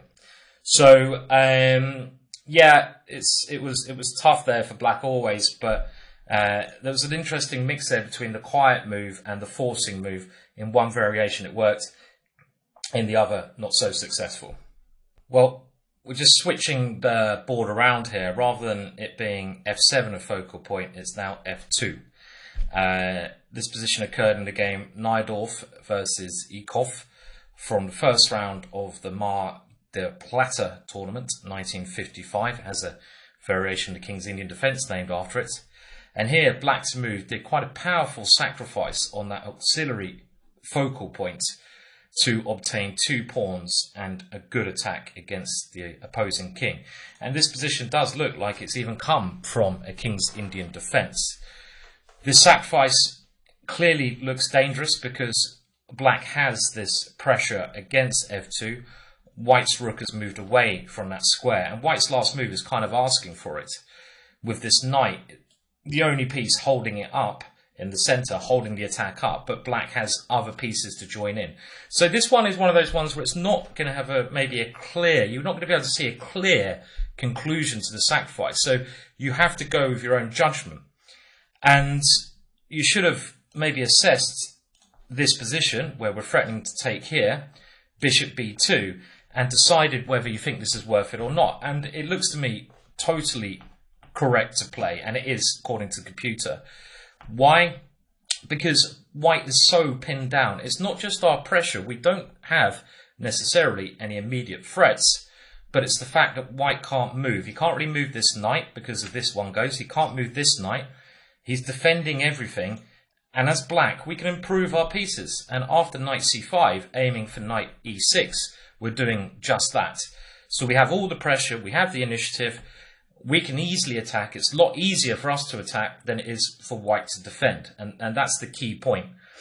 Even if you can't work it out, you have to go your instinct. Is it easier for me to play on my opponent? I've got all the pressure. Let's do it. White finds the only defense here in the position. And it should be pointed out that king f3 is rather a ridiculous move here. And it is given by the author, but I don't think anyone would play such an idea if you've got a safer option. And after knight e6, black is opening ways for the queen and for some nasty ideas over here. For example, knight c2, check, king g3. Let's keep forcing it. And this one works very well because we're trying to get the queen in here if the king moves back with ideas of knight f3, and f3. So knight takes f4 played, and now we can draw that king out even more. And I think it's clear to see with the queen f2 coming, this is horrendous for white. So king g1, good defense by Najdorf. Knight e6, putting the pressure here.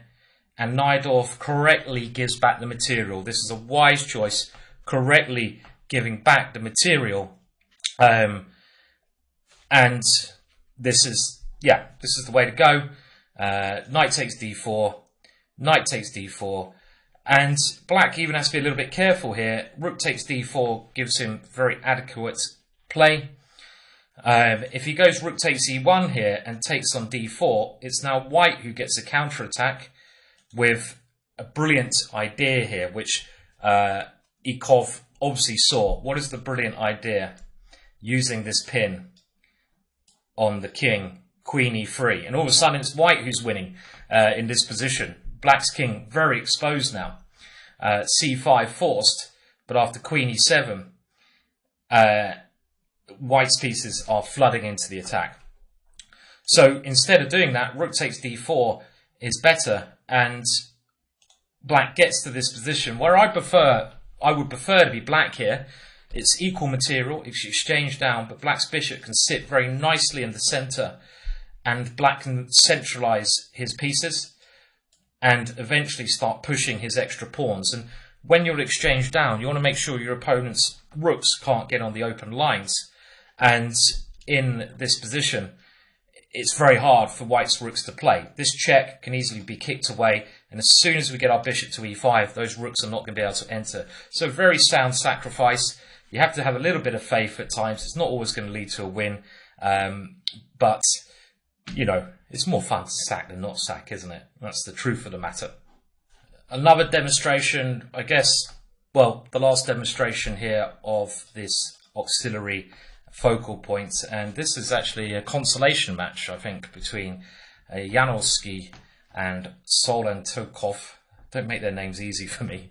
And Lasker and Tubenhos. So it's a bit of team chess going on here, but again, we have quite a different opening for a change now. We have this gambity line, the Danish gambit, and the point of this c3 is to get very quick development with bishop c4, very popular at club level. It's actually funny that when I was a junior, my friend told me about this gambit. I must have been like 9, something like this. I gave it a go as white. So I got this position, not knowing any more theory. And my opponent banged out d5. And this is a safer option in the game. When I was a junior, it's like I was 9 years old. I didn't know what I was doing, so I thought, what's he doing? I took this one. He played knight f6, and I went, oh yeah, I didn't do that, but I was like, bang, look at him, I won your queen, and this is actually just theory. He took there, I won his queen, looking like, yeah, man, and then he went check back, and I'm like, ugh. And I found out that I could actually play queen d2, and it wasn't the end of the world, and this is actually one of the main lines, which leads to a roughly even position.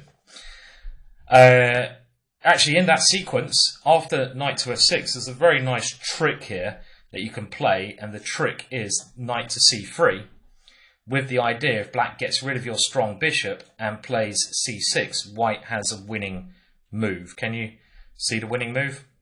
Knight to f6 check.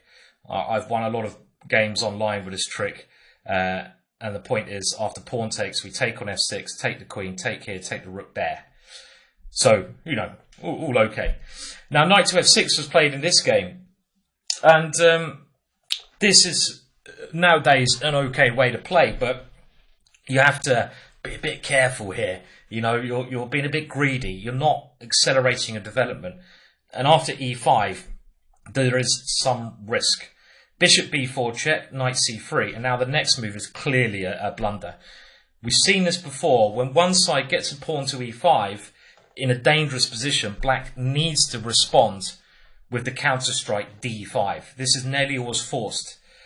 This gets some development from, you know, the side who is behind, with that bishop flying out, and it gets space in the centre. So this was needed. Now, after queen e7, white played knight e2. In actual fact, queen e2, again found by the chessable team, is just very good, breaking the pin. Nice advantage to white. Knight e2, black now plays another mistake, knight to e4. And this leads to the exchange of the only 2 minor pieces that black has developed, which can't be a good thing. Black should have, you know, just gambled and taken on e5, you know. Your position might be bad anyway, just take another pawn and fingers crossed pray. Obviously, white has very good compensation here with open lines and the simply castle king. Now, after knight e4, white does castle, and now knight takes c3. And here, it was best to play knight takes... Sorry, let's go there. After knight takes c3, it was best here not to play bishop takes. If we compare the 2 dark square bishops, actually our one is better. We're happy to exchange off that knight, which is a defender of the king. But I like our bishop, so why not take the knight? Because we also have the threat of coming in. So this was obviously a more sensible option. Couple of mistakes made here. Team games, it always happens. Bit of bickering, arguing. And now black plays another slight mistake, because this again accelerates white's knight. Black should have just castled here. And in this position, he does castle, but now knight d5 is very annoying. And even though white's 2 pawns down, all of white's pieces are very well developed here. Black grabs this pawn. If he doesn't grab the pawn, white can start throwing the pieces over. And you should know by now some attacking methods. One would be the rook swing, with either hitting the focal point g7 or h7. And another one would be just pushing the f-pawn up. And I would not like to be black here. All those queenside pieces are asleep. So he does grab the pawn, allowing another tempo move. The queen comes to d6. And now in order to create a deadly attack, you need to include your most powerful piece. So queen h5 played. And now another too slow move. This is just too slow. This is understandably criticised. Black had to, at least in this little sequence, try and develop a piece. Now, this is actually not so clear again. I mean, computers always find ways to defend, but I would certainly, in a practical sense, prefer to be white after a typical rook swinging idea here. The one thing that Black's got going is he does have the queen to defend, worst case scenario. So Black is under pressure here, but he's still surviving. And if he can survive, he's got the pawn advantage. You can't lose as many tempos as Black is losing with c6. And what is the correct move now?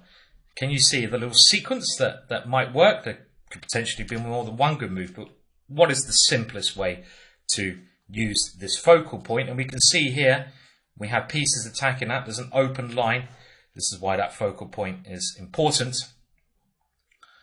Well, knight c7 is the most simplest. Picking up the rook, and we're going to see what happens if that is taken. I was also wondering about knight e7 check, but after king here, Black has some chances to defend, I feel. We can take this one, though, with knight here check, and it still looks very unpleasant to me. I might have even tried, rather than going with my knight that way, go towards the thing I want to kill. But after knight c7, Black can't take this one because of this common tactical idea, checkmate. And again, we use that auxiliary focal point. So Black tries g6, queen h6, and now he takes here. But again, we can use that auxiliary focal point to start to pull our opponent's king out. Often the way it's used by bishop takes f7. And what we're going to see here, obviously rook allows a back ranker. Pulling the king out to take that pawn on h7, which is undefended, is one of the more common ways we combine an attack on the auxiliary point.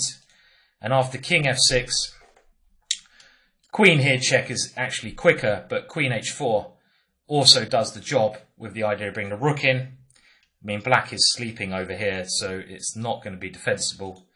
Queen d4, king f8, and a very nice finish now with queen h8. And after rook e1, the king gets checkmated on e5. And it was commented that Lasker actually came to grief in several games against Janowski through accepting sacrifices.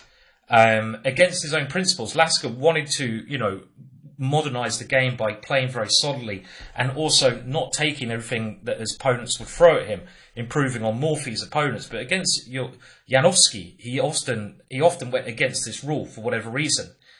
It's said that maybe he was riled by a touch of, annoyance sometimes in this opponent. And I think we all know certain players who can rile us, and maybe this was a tactic that Janowski used to his benefit in their individual encounters. So we've already come across, why do I always say so at the start? I'm sorry, but it's just built in that that's my sort of cue, as I've mentioned before. So. Maybe I'm just a massive Wesley So fan, who knows? Anyway, we have looked at the idea of one focal point moving or drifting into another focal point. And I find when I'm attacking, I don't actually think of things in focal points. It's sort of, you don't say, oh, there's a focal point there. But you do have the idea of weakened squares. And you know the square where you want to checkmate on, and you start building your attack around that square. And often that square will change to another square, because if your opponent is able to defend one square adequately, another one becomes weak because they move their defense away. And we've already discussed this. It's just natural attacking and defensive manners that if you keep the pressure on, they're going to weaken some other parts, and then you come in on that part. And Vladimir goes on to talk about this, and he calls it complex focal points. Now, I would just say weakened squares, a number of weakened squares in the position.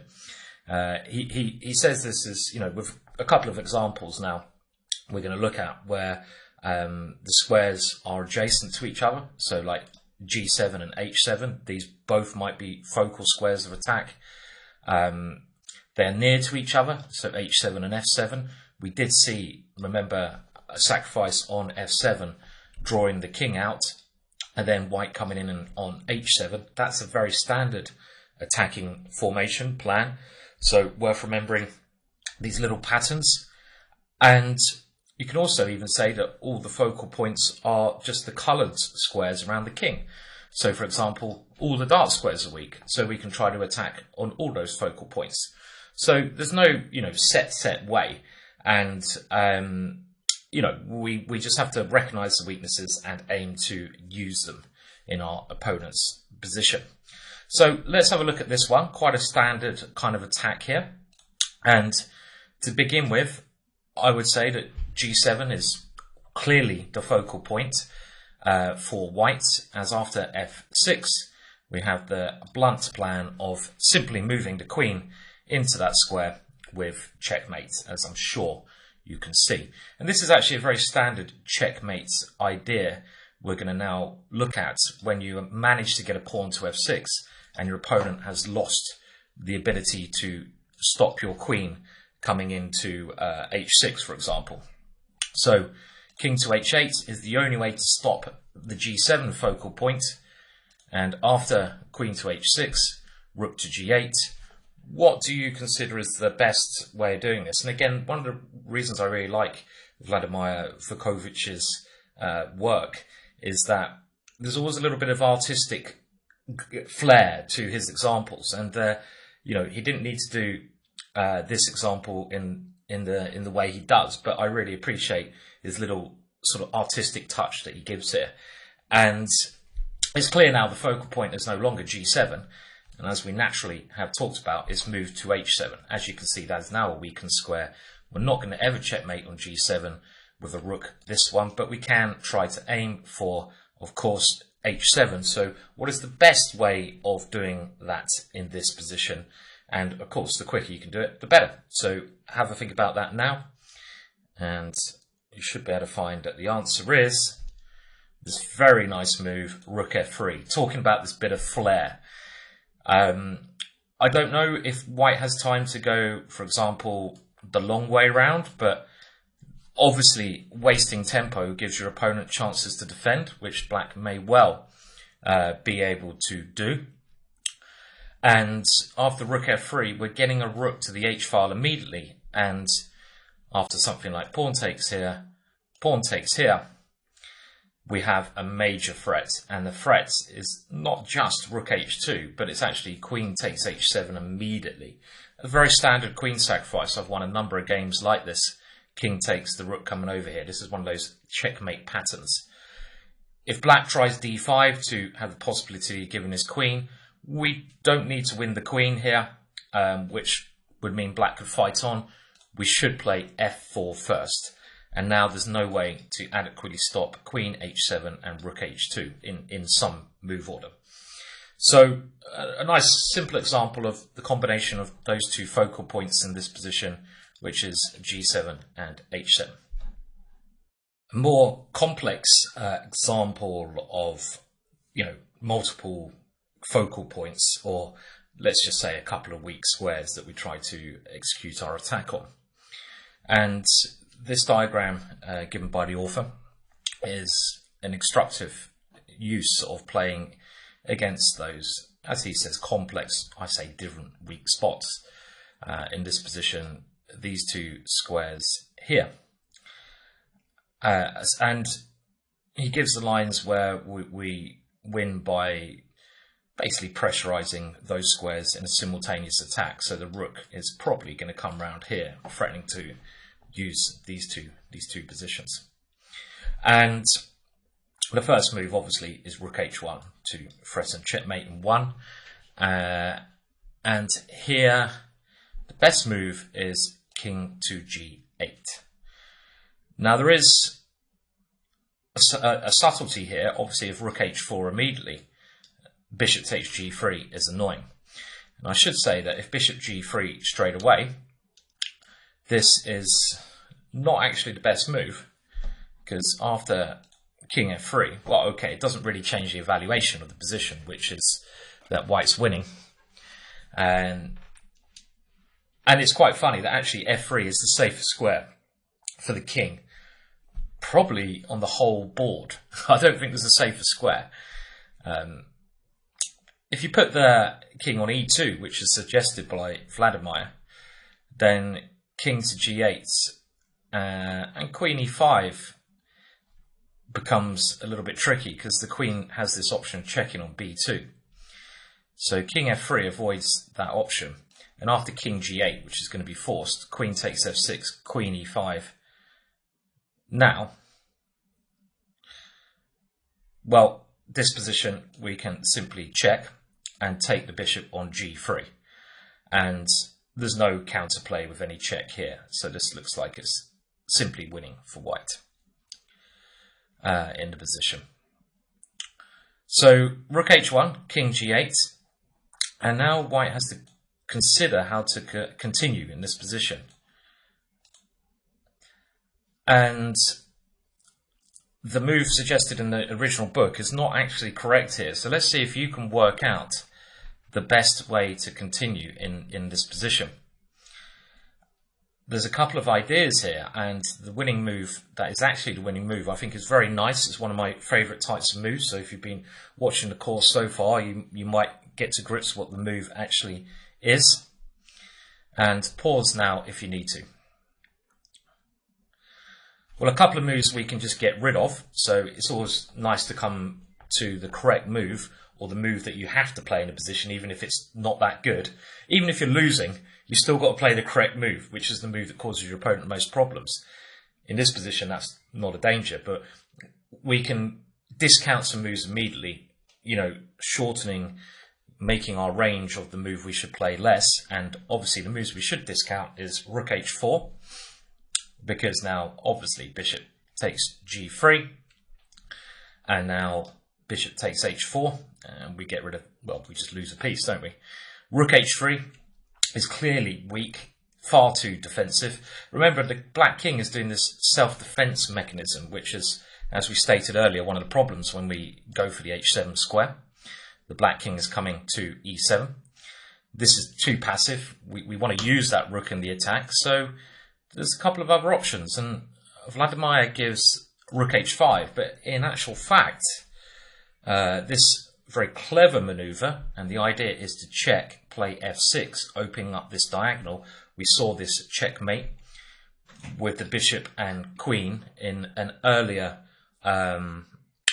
mating pattern sequence. Is not actually correct here, and the reason this is not correct in this position, and we will follow by looking at this, is bishop takes g3 check. And now, after, for example, king e2, the king can go here now. It maybe is safer now this square to stop any potential check here. The author claimed that black cannot do anything against rook g5 followed by f6, but have a little think about this one in the position and try to think how you could try to work against this as black. And this is where hidden defences really need to be looked at. And here it's what we're going to call later on indirect defence, starting some kind of counterplay in the position. Black has the saving resource here, rook to e8, starting counterplay against e3, which would probably be the same response if your king had gone to f3. And now if we continue with rook g5, well, the idea of f6, it's going to be losing in actual fact for white here in the position. And I think the correct line now is to take here check, and black gets his attack just in time in this position. And you can see with the bishop and queen coming in, black has at least a draw, but it does look like this is going to lead to checkmate. Let's try to work it out a little bit. Maybe here first, or do we go bishop here first, or even something here first? You always got to be careful which checks, but there's no way, anyway, it's clear there's no way white can avoid at least a perpetual here. The queen is going to always be checking around, simply. So that was a good defense, rook e8 in the position. And white could try queen takes f6 here instead, and this is a secondary idea with this one. But after bishop f4, stopping the idea, it's actually white who should be thinking about trying to get the draw now, because black has managed to cover that square and get enough counterplay. So very, very interesting position this, and this is very typical, I feel, for a game. You get to this position, very double-edged game, you do have a win, but it's that calculation and really making sure you are aware of hidden resources, which the author was not in this position. Because if you don't, rather than winning, you will lose, and that could be the difference of a whole point. It's massive in a tournament, and this is something you really need to train yourself to do. Don't rush into it. Think heavily about all your opponent's possible resources there, and kind of rook e8 was logical because he's always threatening ideas with on the dark squares. So in actual fact, the best way to win is a move I like a lot, and it's the quiet move. And if you play king to f3 in this position, it's this quiet move. If none of the attacking moves work, then why not avoid your opponent's threat in the position? And by avoiding our opponent's threat, which is always bishop takes here and this counterplay idea, we now have quite an easily winning game. It's just a very nice quiet move. And you can only come across such a move if you calculate the possibilities, find out what the essence of the position is. It's always taking here. And then avoid it. The main threat is now just bringing the rook to g4. So if rook h4 is really strong, and if bishop takes g3, the major difference is we can just now take on f6, and we have queen g5 again, and queen takes g3 in this position. So white is winning, and he's clearly got the attack still. So just king f3 is a nice little subtle move there. Did you come across that? If you did, well done.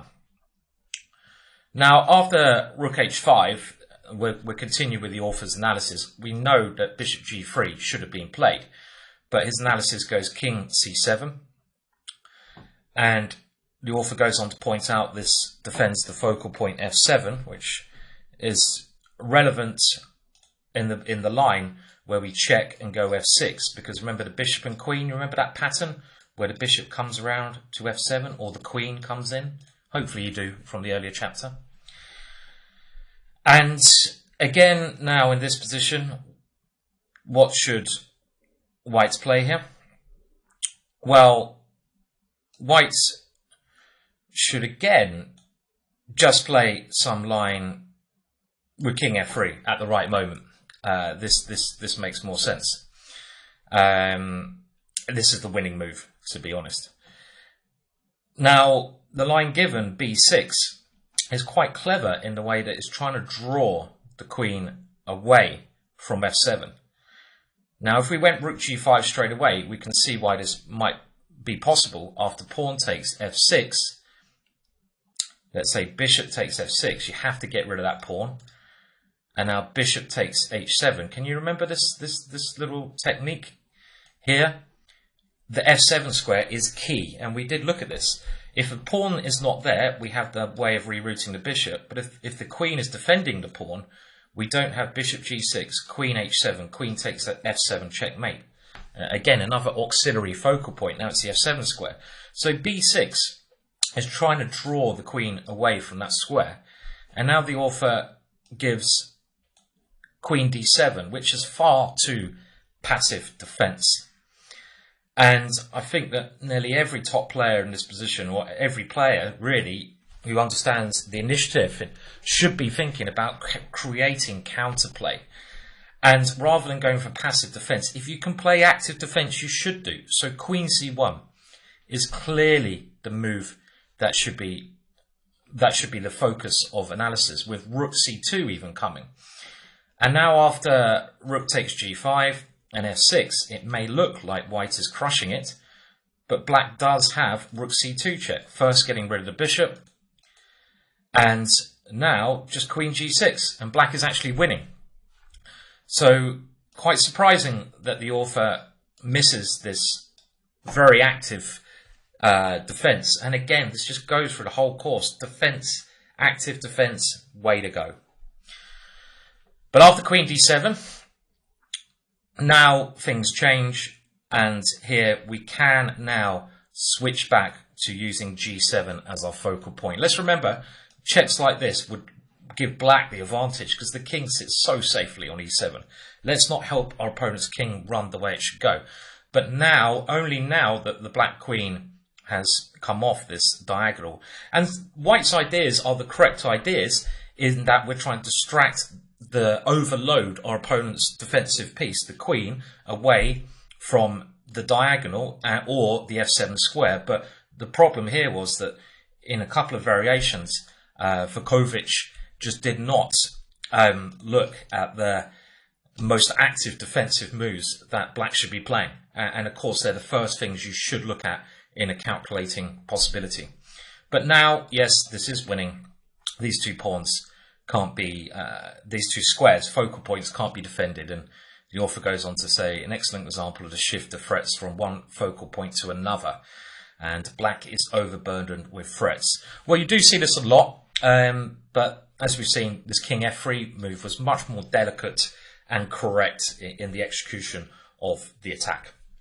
Let's look at these points, these ideas of attack against multiple weak spots, complex focal points, as Vukovic mentions, from a real game situation. And this is the game Sasbo van Sluitinga, Hilversum 1947, and white won in interesting fashion. And Sasbo here has, again, we should evaluate to work out what the right plan should be, and I think it's quite clear to see, even though he's a pawn down, doing some sacrifice along the way, very pleasant position. Strong pawn on e5, meaning a kingside attack is a way to certainly proceed. Queen pointing towards the king, two knights that can jump that way, and a bishop that is maybe even looking at this auxiliary focal point, potential to swing a rook round. What about our opponent's defensive position? Well, it's quite weak. His king is even in the corner, meaning it can't run, so we take that option away, and he doesn't have many pieces over on that area of the board. So we should certainly look at a direct attack here, which is now done with knight to g5. Very, very standard pattern, this one. Bring the knight in to attack h7. I would like to add that if you can imagine, for a minute please, in this position, that if the pawn's back on h2, this bishop is not attacking h3, so just don't pay any attention to that bishop, and this knight on e3 is not there. The reason I'm saying please just imagine this is a very standard formation that I don't feel is mentioned in this book. Starts with knight g5, when the only way to defend against queen h7 is g6 is in the game, because h6 doesn't work clearly. And if you can imagine that thing where these three pieces are not here, the normal continuation is queen h3 attacking h7, that forces h5, and then g4 to break down that h5 pawn. And that's another pattern I think it's well worth remembering. And it can start from a seemingly innocuous position like this, where it doesn't look like there should be attack, and all of a sudden, in the space of 3 moves, you get a checkmate attack. In this case, that's not possible, but now white does bring in his other knight, because he now sees that h7, well, the focal point, is something he can really go for with all of his pieces. And I think it's clear to see that this position is pretty grim for black. And the important thing first, before bringing this knight in, is to play g6, which weakens black's king on this long diagonal, which will be useful in some situations if we can get a queen into the dark squares now. Black desperately tries to swap queens, which would be a complete travesty if we do swap queens, but we don't need this bishop anymore, so you might as well swap off pieces that are not needed. And another reason is that, well, let's play rook c3, gaining a very useful tempo. Now the queen cannot stay on this diagonal, which it might want to do because it has some chance to get back to defend. It has to go to a5, and now a very nice move, you can have a look, see if you can find it, e6. And this is trying to now find another way into the king. Remember, when your opponent has a fianchetto position, if you want to attack, you have to get rid of any bishop there. But if that bishop is removed, the king becomes very weak, especially in combination with knights, two knights here and a queen attacking. This has to be captured, but how do we capture it? If we capture with the pawn, we slip into the dark squares, and the second knight can come in with checkmate. And after knight takes, our knight is a better piece than our rook. Our rook is not needed, so rook takes e6, keeping our more aggressive attacking piece is correct. Bishop takes, and the only way black can try to defend, because the knight here, is f6. But now, after the simple knight takes f6, white is threatening either knight e8 or knight h5, and then queen g7 checkmate. So g7 is now the second weak point, the focal point here. And this is a very common occurrence again, knight and queen on this diagonal. It often leads to wins, and nearly always white has some perpetual check by moving the knight backwards and forwards. So here black tries to exchange off that queen. The queen remains on the diagonal, and after queen d6, white now plays the winning move. Can you see the winning move here? Hopefully you can. The winning move is rook takes c7. The last piece coordinates in the attack perfectly. And if queen takes e5, rook h7 is this Arabian checkmate pattern, which I've mentioned before. And after rook takes c7, we're threatening the queen, threatening mate, so black resigns. The next position arose in the game between the author of this course, this book, brilliant writer, brilliant book, one of the best attacking books of all time, and a great player, Vladimir Vukovic, and he's playing against End Zelins from a match. He was from Yugoslavia and Latvia at the 1936 Munich Olympiad. And he has the white pieces here, does our friend Vladimir, but he's got some nasty ideas coming towards him. On the plus side, he's already done the first blow against his opponent's position in the attack on the king side there. And this is often a blow when the opponent has played h6, especially when you've got the isolated pawn. These two bishops can play very well. So here, he needs to gain a bit of time, stop black's threats, and then continue with his own attack on the king. So d5 is completely the right move to play. And the point is, this is a little tempo gainer.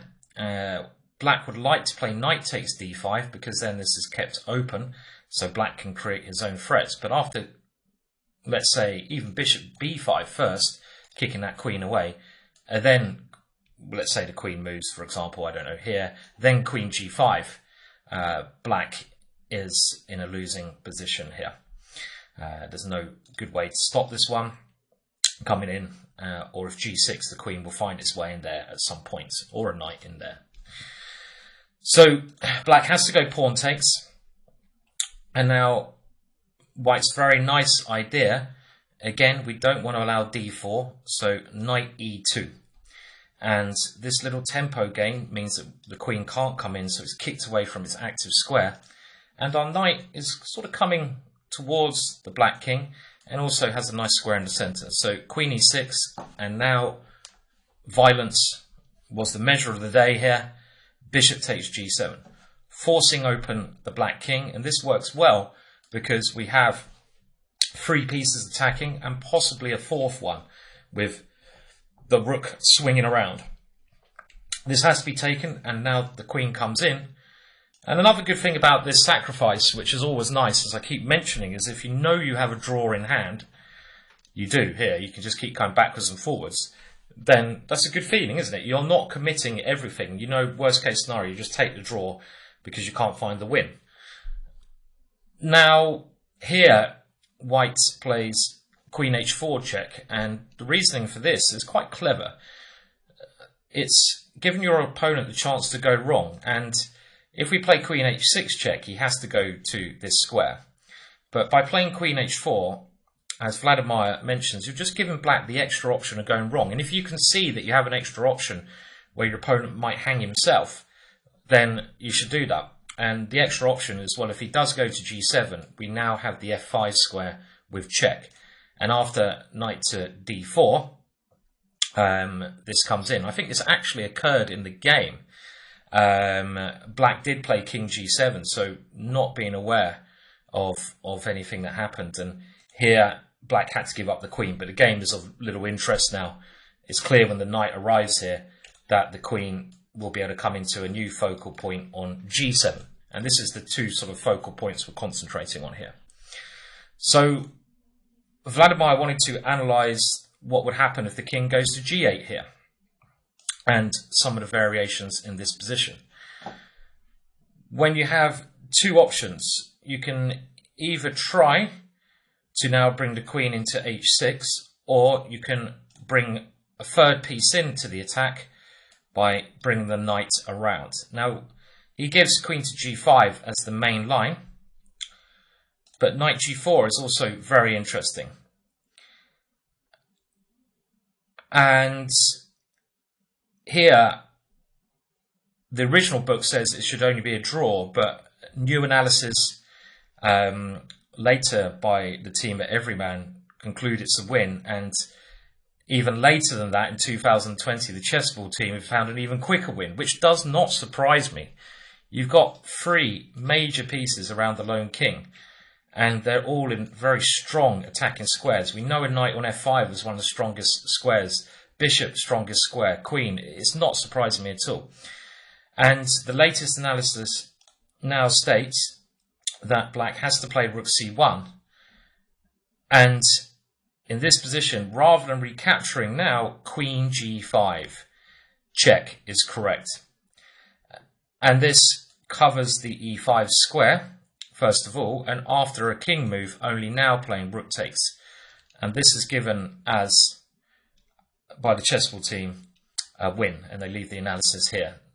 The queen is attacked, and we're coming in, and it's quite easy to see this as winning, actually. So that was one way of doing it, but queen g5 and bring the queen to h6 also looks pretty strong. And now this knight d4 move, because we got our queen even closer to the action, so this stops any extra defensive chances, and a check on h7 becomes even stronger now because of that reason. The king can't come up, so I like this one. And now after rook c1, Vladimir gives queen takes c1 an exclamation mark, which is very hard to understand. He's basing this on a little bit of faulty analysis. But in fact, the only winning move here is queen takes, and after queen e5, knight to f5, black is relying on knight to e4 to defend. The queen defending this focal point, but after simply eliminating that one, queen g5, king h8. Well, white has rook d1 winning, and maybe this is not the easiest move to see in actual fact, but this move is a winning position for white. It's one of those positions where black doesn't actually have many moves, and to find such a move as this, trying to come into d7 or d8 at the right time, you clearly have to understand your opponent's intentions, but this is not easy to see, because now black doesn't have many moves. This is the whole point. He's running out of moves. I think the main idea is to go here and then use the e7 square for the knight. So you're trying to go rook d7, check, and then knight e7 check when the queen has to give itself up. So it is winning, but not so simple to see. Vladimir gives queen takes c1, queen e5, knight to f5, And his point is there's now an attack at these two focal points. And he gives the line knight h7. Knight e4, not working so well, he now mentions, because our rook is on this square. And now this is like the last line, but rook d7, white is actually a tempo up in the position. And there's no defense against this plan we mentioned. For example, let's show that on the board. This is the winning plan. So knight h7 in this line is the try, but now queen h6, threatening some knight jump and the knight. And black can still defend. And this is the standard defensive idea when you're attacking the h7 focal point. Knight d6, exclamation mark, with the idea of doing our standard checkmate with bishop takes, bishop g6, queen h7, queen f7. And now he gives bishop takes d6, which clearly runs into this checkmate, as we will see. But knight to f8 was still holding on for black, even though after knight takes b7, black must be a lot worse here. That knight in a little bit of danger of being trapped, but not so much. Rook e6. Black is not getting checkmated here, but there's a long way to go until you get the full point. So it's not quite as clear as if we kept the queen in the danger zone earlier on. This is a lot better than bishop takes when the standard checkmate pattern of bishop g6. And remember, when there is a pawn on f7, but it's undefended, this is the standard maneuver and coordination between these two guys. You come in here with mate. So, nice ideas there from the man himself. In the second part of this chapter on group focal points, so multiple weak squares, we're now looking at those of the same colour, which the author states qualifies as a network of squares. I think we've kind of seen this idea before. I kind of call it a different network a little bit to the author, that, for example, you're trying to checkmate on h7. Your opponent has a knight on f6. That knight is therefore connected to h7. If you can eliminate the knight, you can get into the focal point on h7.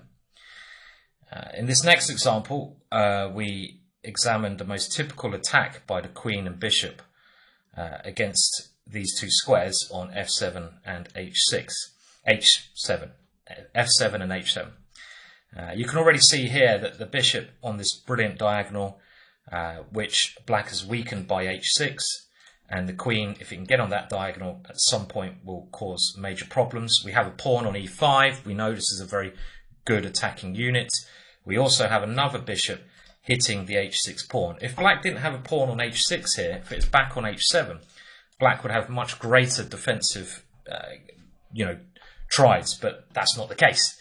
So queen h5 now, the queen comes in to the position, and the main threat is to sacrifice the bishop on h6 to get rid of this pawn, and then to simply come in with the queen.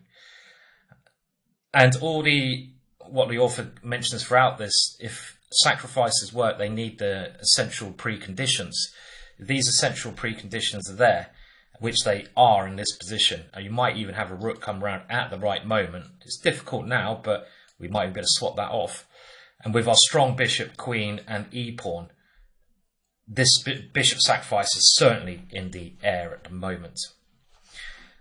He gives a lot of defensive moves now, and one of the better ones being rook to e8.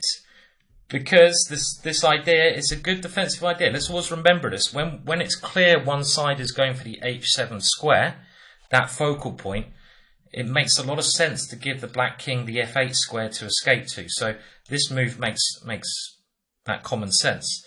What if black ignores it with something like queen takes b4? This is clearly just showing no sense of danger whatsoever. And now after bishop h6, the queen is also on the wrong side of the board. So this is a very standard checkmate position. And we can see again that if the rook moves to this square now, there's nothing defending f7. So we have the same line we looked at a second ago with the bishop coming in and the queen coming to f7, which you should be aware of now.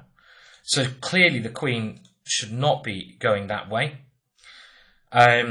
I'm not going to look at all the moves he suggests because there's literally about 10 of them. We'll stick with rook e8. I'll maybe give one more idea, which is f6. Now, this is a way to try and again create another escape hole. So I would say this is the second most natural, but in this position, it's not so good because the escape holes are light square, and our light square bishop and queen are really covering that one. And we can just slip into g6, and we don't even have to sacrifice anything in this position with bishop h6 coming. So f6 just does not work. So let's stick with rook to e8. And here, well, you can build up the attack if you want to, but why would you if bishop takes h6 wins? I mean, if you're in a real game situation, this is like very practical bit of advice, I think. You know, the first move you must look at is bishop takes h6. And you should be calculating that for half an hour. You know, in a tournament, you'd have time to do that. This is why blitz chess is not as good. You can't allow yourself times to do that. So by taking on h6, it does open up the black king. It comes down to calculation. If it works, then you play it. You double check your analysis, triple check, make sure you haven't missed any resources. But if you can't get it to work or you can't calculate, then another decent move would be something like bishop f4 to slowly try to build up. But it's not entirely clear what you're doing next there. So bishop h6, of course. Pawn takes, queen takes. And now there is a checkmate idea of the queen coming into h8. So black needs to do something about that. And the right way to play is with queen e6, the queen trying to defend. And again, we're going for the self-defense king, the king trying to come over. So how do we play here? Well, the move played in the game, queen h7, is strong. But in actual fact, bishop h7 is also doing a very good job here. And now with bishop g6 check, white would actually get nowhere. There's not really anywhere to improve. And we put our bishop in a more loose square there, a square where it can be captured. But in actual fact, if you now play just queen h5, we keep the threat of the bishop moving. And king g7 is forced in this position. And this still keeps the initiative. Maybe this is not actually so good now looking at it again because of queen to h6. So can we do anything there? Let's have a look. So if we go bishop g6 check. Okay, so maybe this does win by putting our bishop here. This is the right way. So let's do that again. So queen h7 we'll come to, but actually bishop h7 just has the added benefit here of doing what is similar to the game. Now it transposes directly to the game with bishop to f5. So we'll have a look at this in a second. So it's the same line as in the game. The bishop check doesn't help, and if we go to the game,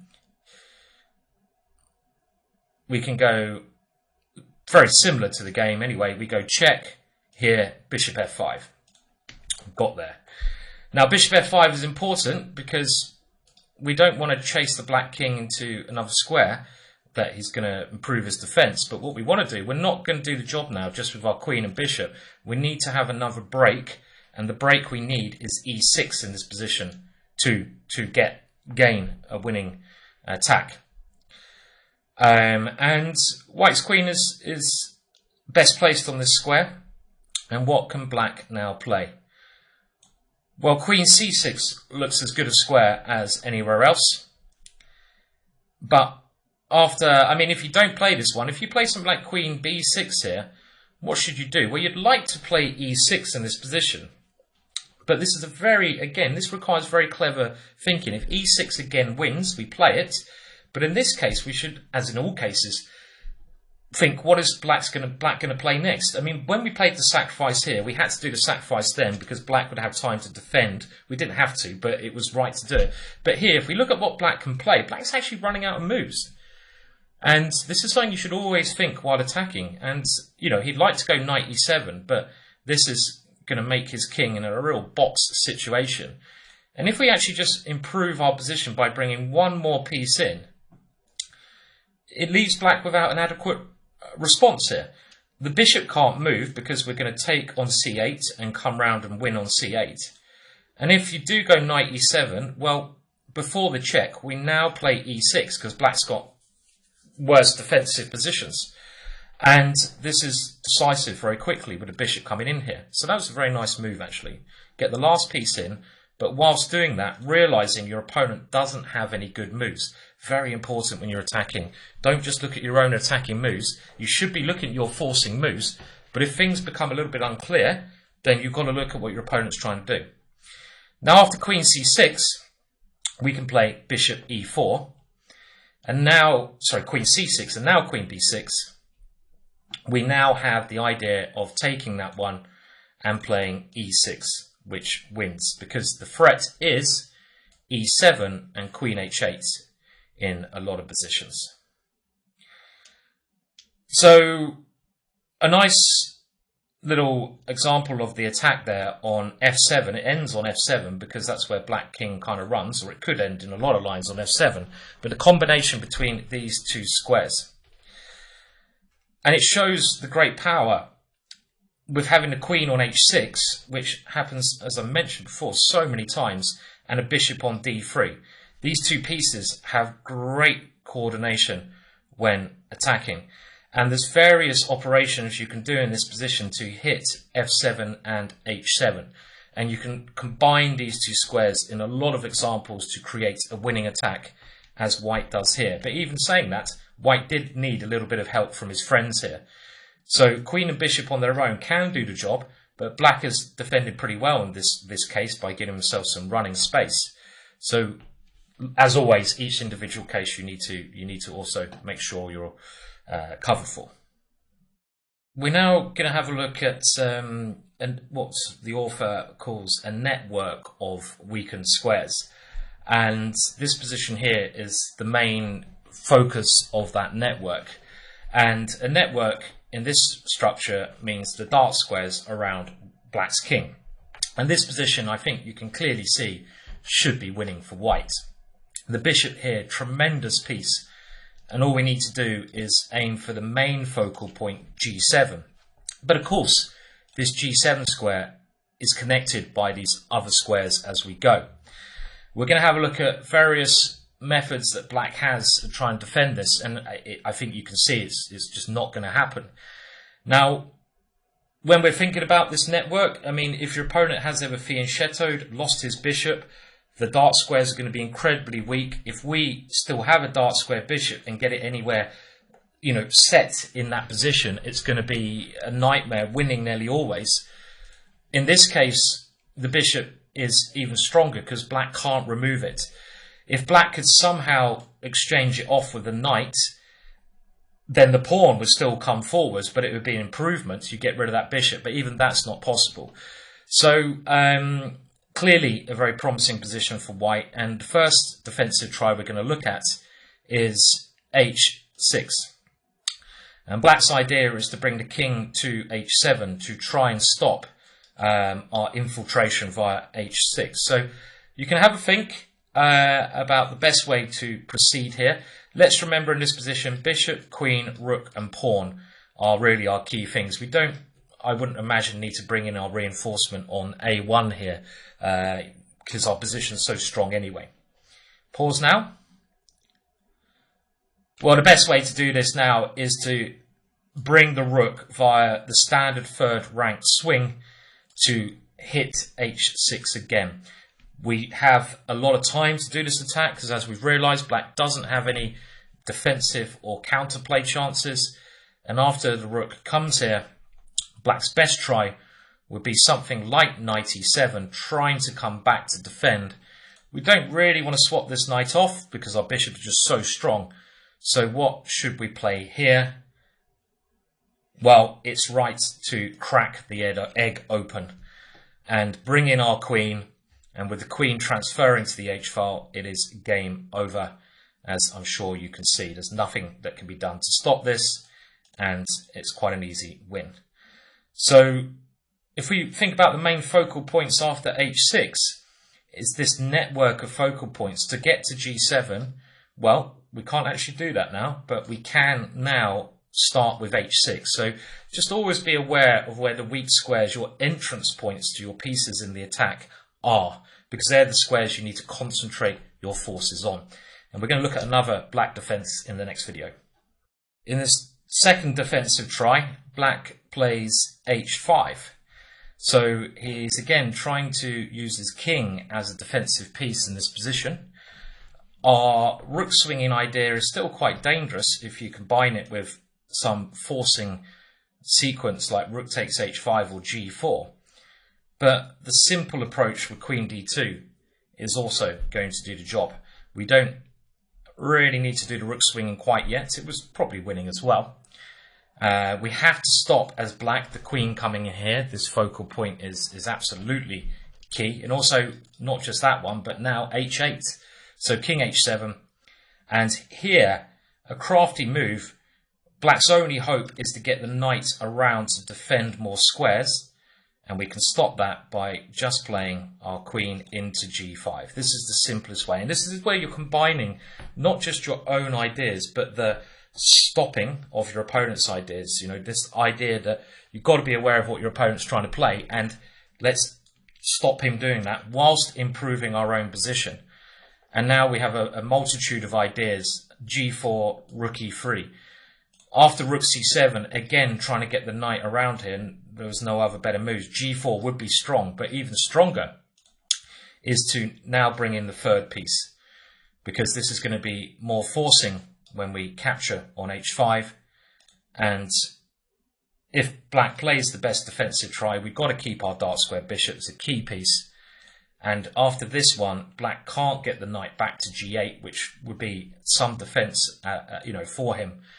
Because I'm just wondering if we have queen takes there, but we can go, of course, rook takes is best. I just wanted to do it in a queen sacrifice style. And after knight to f5, you're just walking into g4. Because the knight is now defending some of those squares, so we can get it out the way. Rook g8, only try. But now we can take on f5, and obviously rook takes h5 is mate. So in this example, actually, it's the overcoming the light squares in actual fact. So again, the focal point has changed there.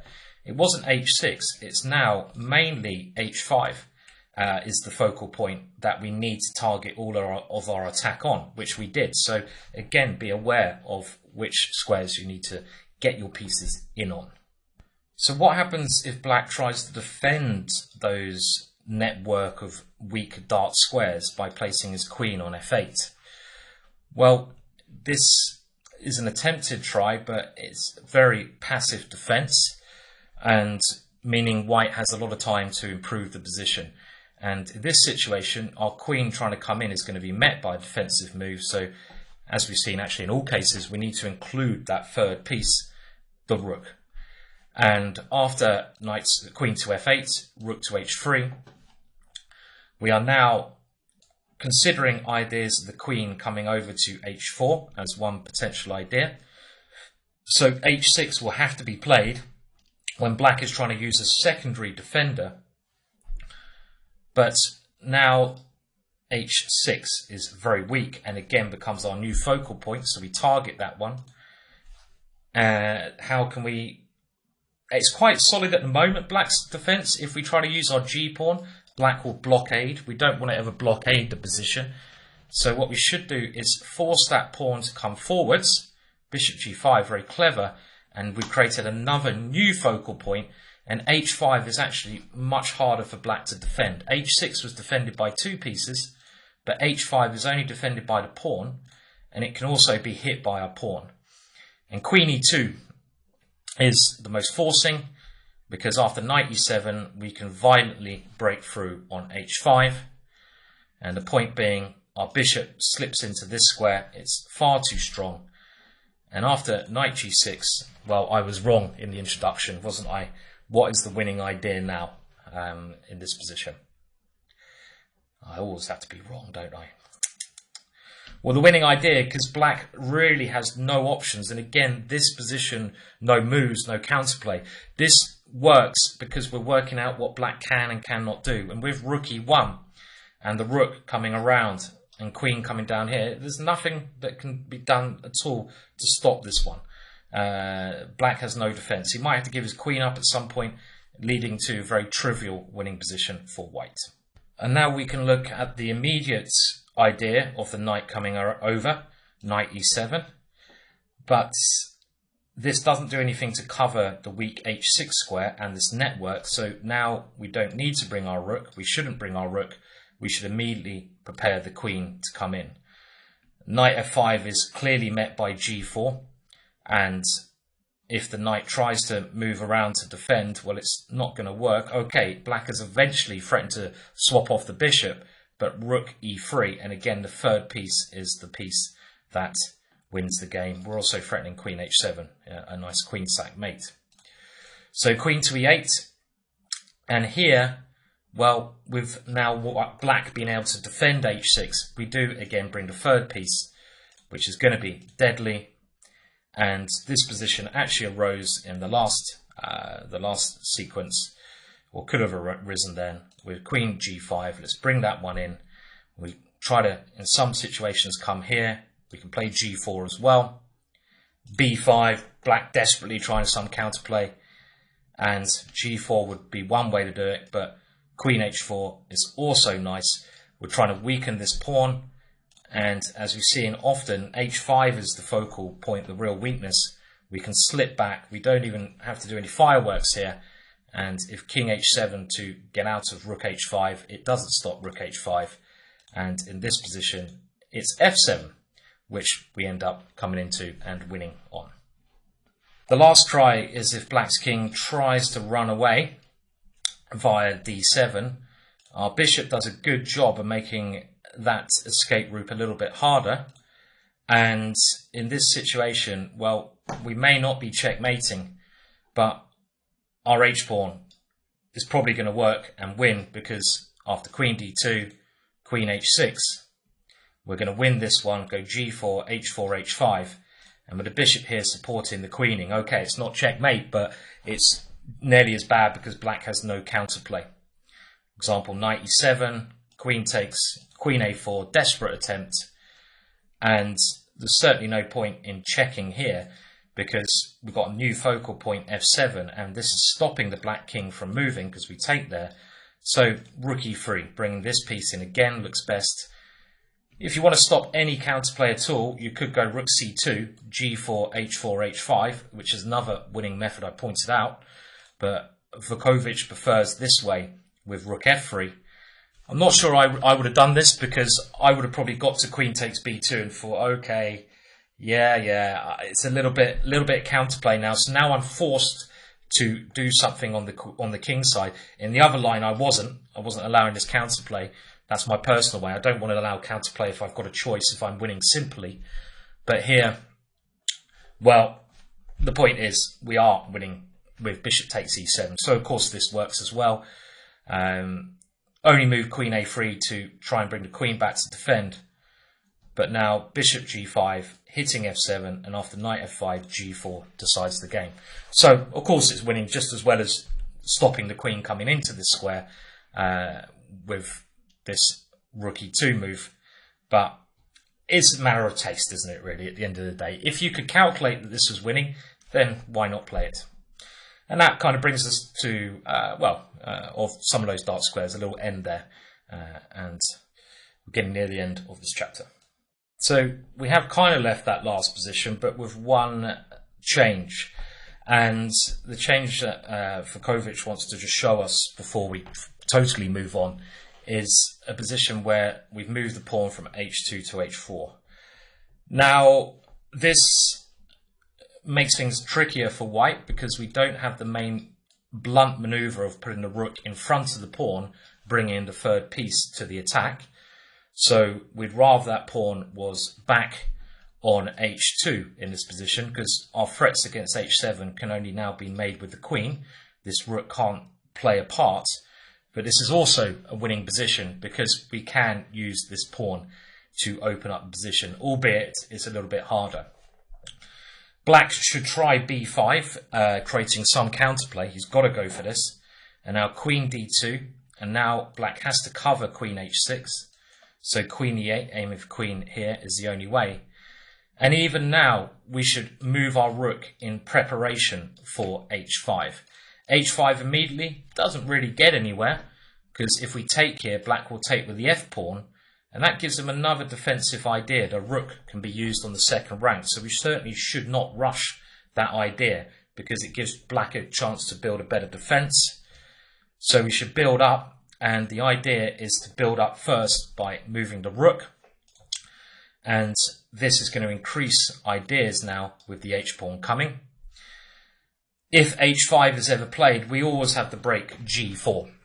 So h5 certainly doesn't block black's position down when this h-pawn at some point will now move, and there's nothing on the black h-file to block its advance. So black, let's say, plays a5. Now it should be noted that if you can imagine black had another 10 tempo on the queen side, still probably be lost. But this maneuver of white's would still be very scary, actually. But, you know, it would require more thought. In this case, black's counterplay is just so slow. We really don't have to worry about it, especially as his queen is always going to have to be over there to defend any checkmate threats. So now h5 works, b4, and here a very clever idea. Think how you would now increase the pressure more. What would you play? And the next move is really, really key for this example. So do pause and have a think about this position.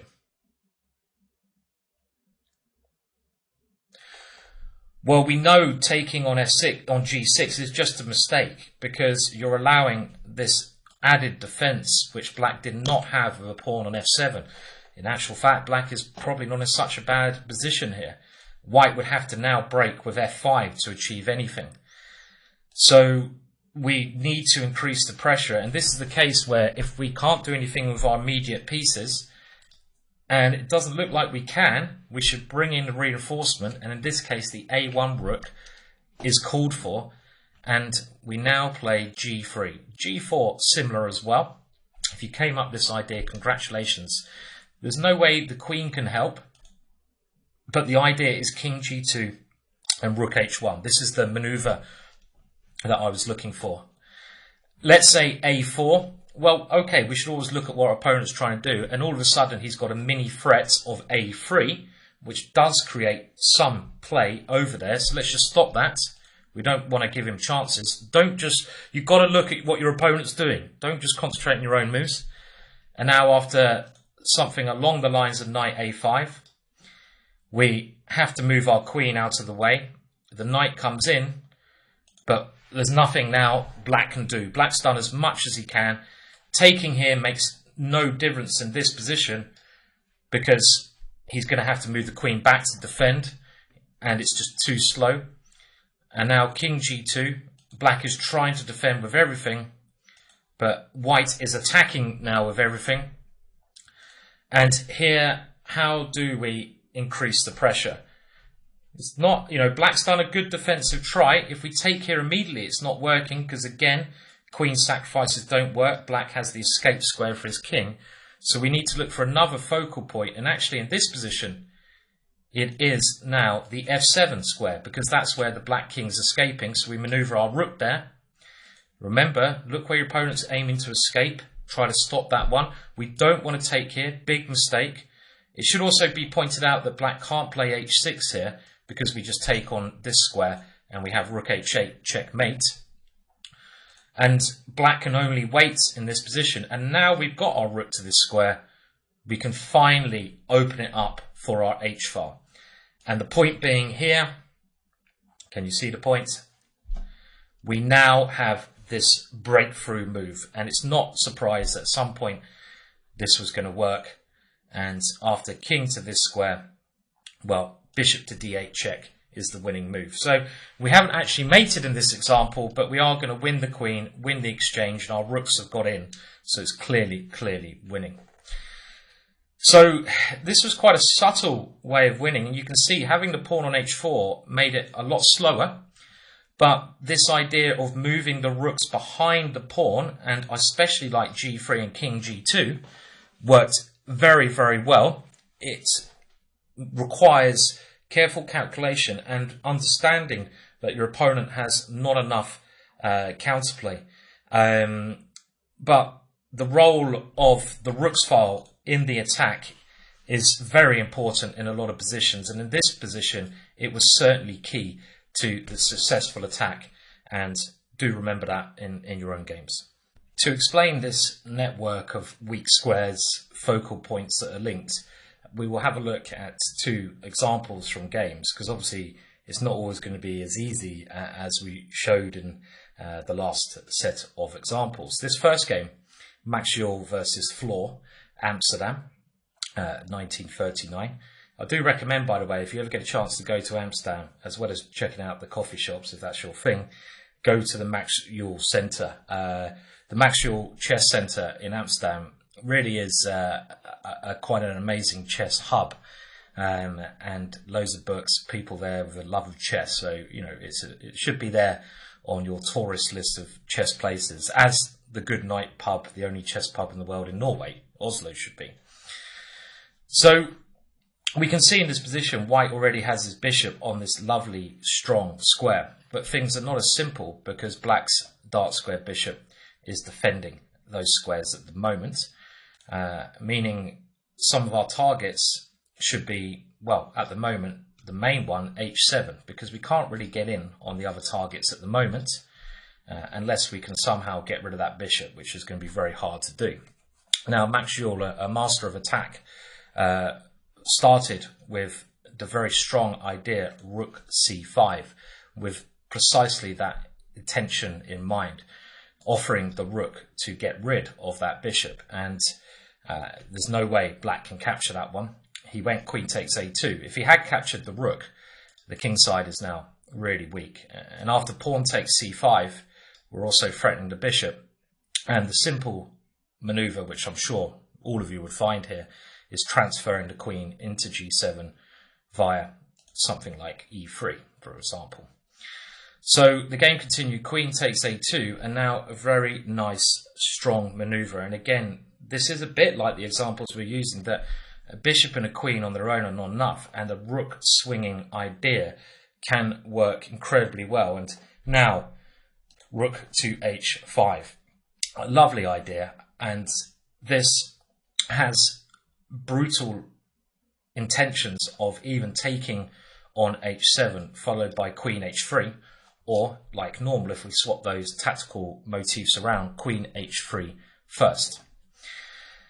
Clearly, it cannot be taken because of queen g3 check, and we've opened up the file.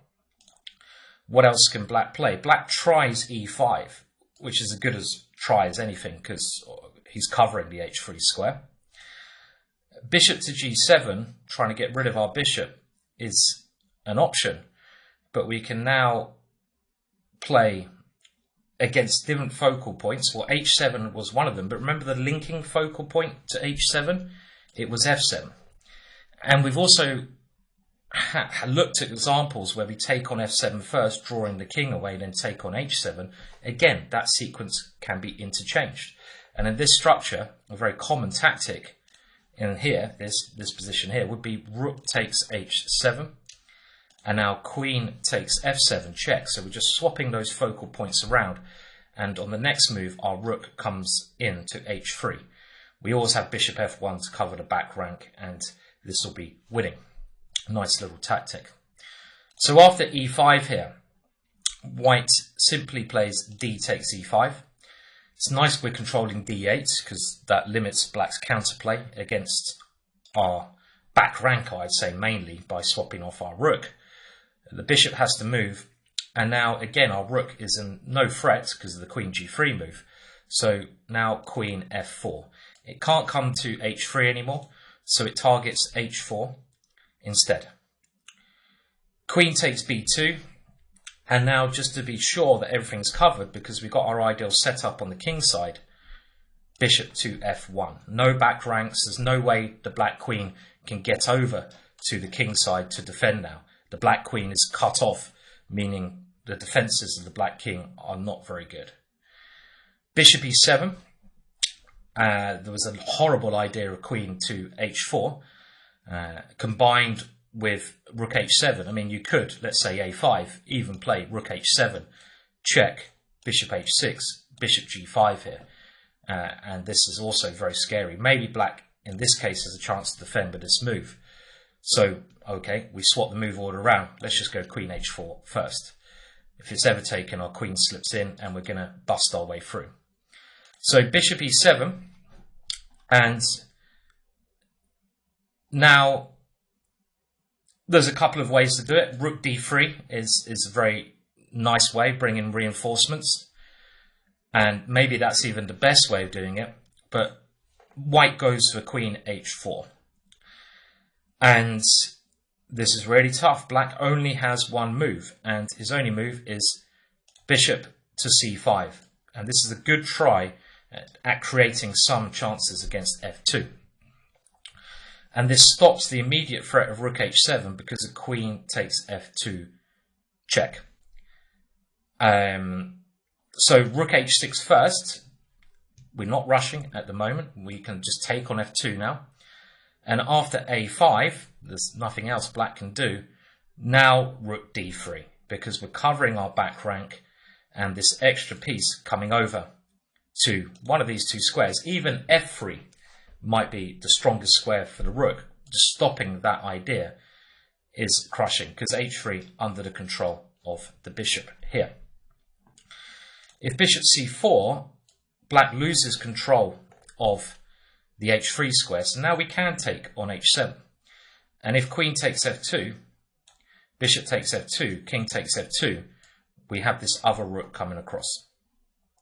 So black tries bishop takes f2, and this has the idea of transposing into an ending where black is relying on this pawn.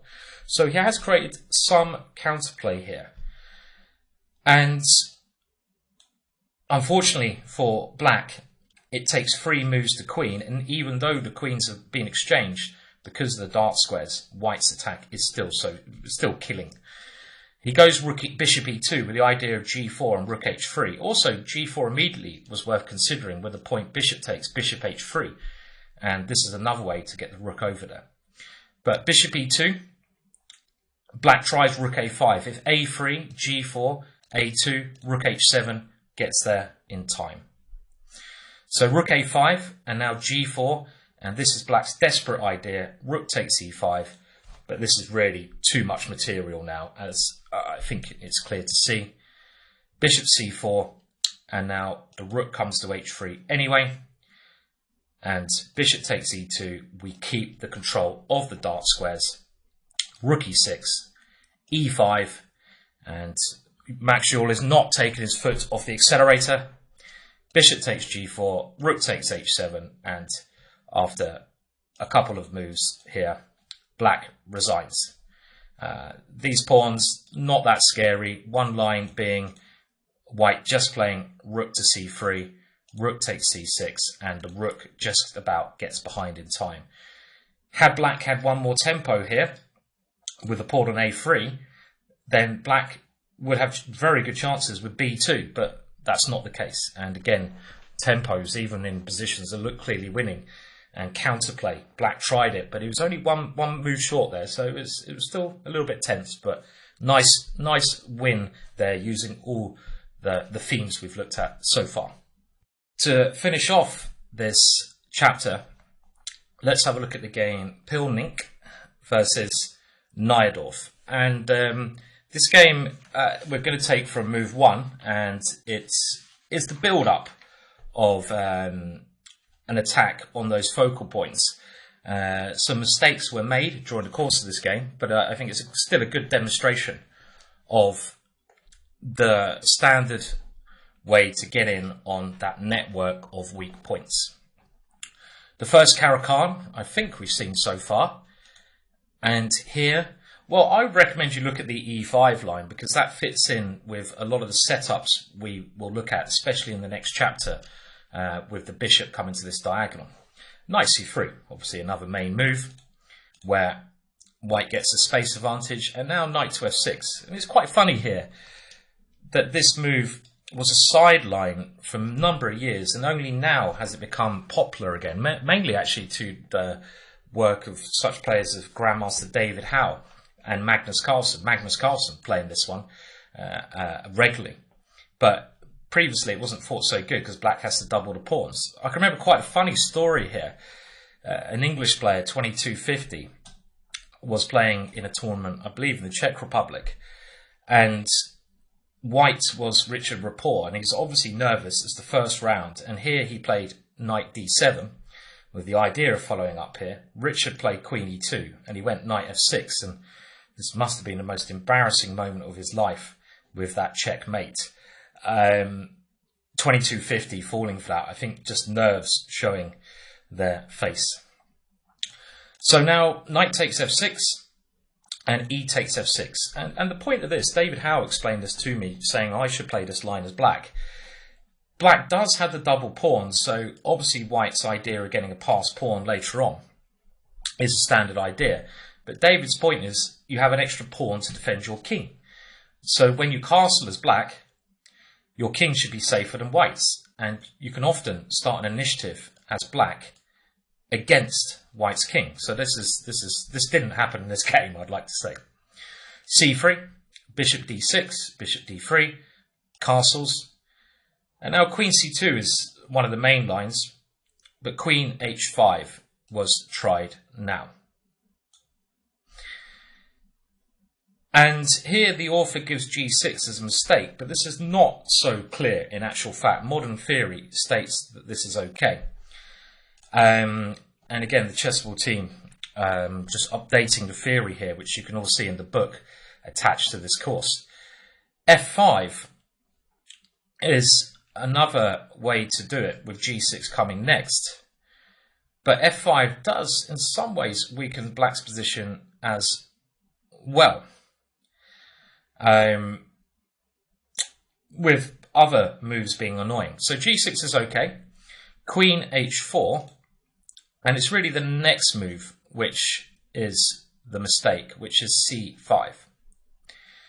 And this is said to be fundamentally inappropriate since white is stronger in the centre and queen side. And you shouldn't really open up positions of the board where you're weakest. That's what black is doing here. Black is strongest actually on the king side. And black should have left operations on the queen's wing to white and instead prepare for play on the strongest area of the board where he's got the extra pawn, the king side. I mean, nowadays, again, you know, the thing with this book, it makes it confusing for me, as you may have noticed a couple of times when, even though I've done my work, I still get a bit confused of what's recommended in the old book, and now, and then you've got John Nunn's interpretation and Chessball's interpretation and my interpretation, 4 interpretations. But nowadays, c5 is actually, you know, considered not to be so bad. Saying that, I remember David Howe, who I think has got one of the best understandings of chess I've ever met.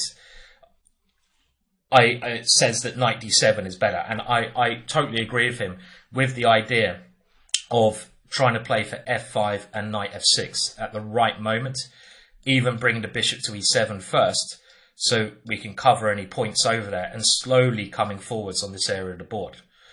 So example, knight e2, and now bishop e7 I like. Let's just make sure we cover those squares, castles f5, queen g3 and knight f6. And you can see that this way of playing to me makes more sense because you've got the extra pawn in that area of the board and you're using it. Your knight has some decent squares and this position looks perfectly okay for black. So c5, knight e2, knight c6, and now bishop h6. And now black plays a big mistake. Rook e8 is certainly not that bad. With this strong pawn formation, it's very hard for white to break through. Remember, black's got an extra pawn now compared to other positions we've looked at. But as soon as he plays f5, which we know we can play, but only when we've got our pieces, our bishop and knight, coming to cover those squares. But as soon as we don't have those pieces to cover those squares, this move is weak. Because now you trap the bishop in, and it just seems like white has better ways into the position after bishop g5. Of course, not exchanging queens. Exchanging queens might give white a better position because of his extra pawn in the centre, but we get an opportunity to get our bishop to f6, and in these structures, if you can do that, you should really, really go for it. Again, modern assessment here, and the book only really relies on the queen moving, but modern assessment of the position, even in this one, states that a much better move is bishop e7, and I think this is understandable because you can't let that bishop come in. And after bishop takes, knight takes, I think the author ignored this because a pawn takes c5, which looks like it wins a pawn. But in actual fact, with queen takes d3, black has very decent compensation here after the move bishop e6, because white can't castle easily here in the position. And, you know, it's suddenly black who's attacking, and we got rid of some of white's pieces. So this was certainly worth considering. Saying that, white probably shouldn't take on c5, but instead castle queenside. And this, again, even though bishop e7 is playable, I prefer white here, going for an attack rather than a greedy idea. But after queen b6, white is happy to castle kingside. There's no reason to put your king over there. Remember, it's a little bit weak without the c-pawn. We're not concerned about this capture here because of our idea of coming in on these squares, and black will be too slow doing that. Now, he captures on d4 first, and let's just have a look first of all what could occur if he takes on b2. Well, let's kick the queen away to an even worse square, a3. And now we can use our rook in a standard fashion, but gaining tempo as we go.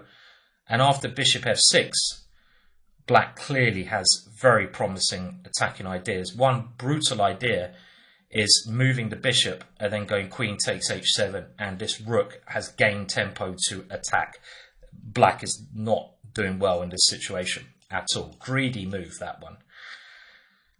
So rook e8 was played. Now bishop e6 was maybe a bit more accurate, trying to stop bishop c4, but rook e8 looks natural enough, except for the fact white improves his pieces.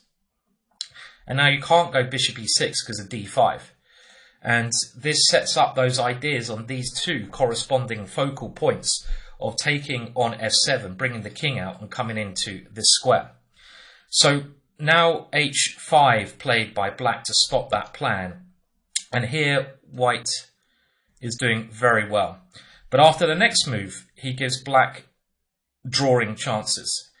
In such an attractive position, one would expect to find a safe and clear way to victory. White has all the necessary ingredients for a success here. Control over the dark squares on the king side in the position. A development advantage, not that move.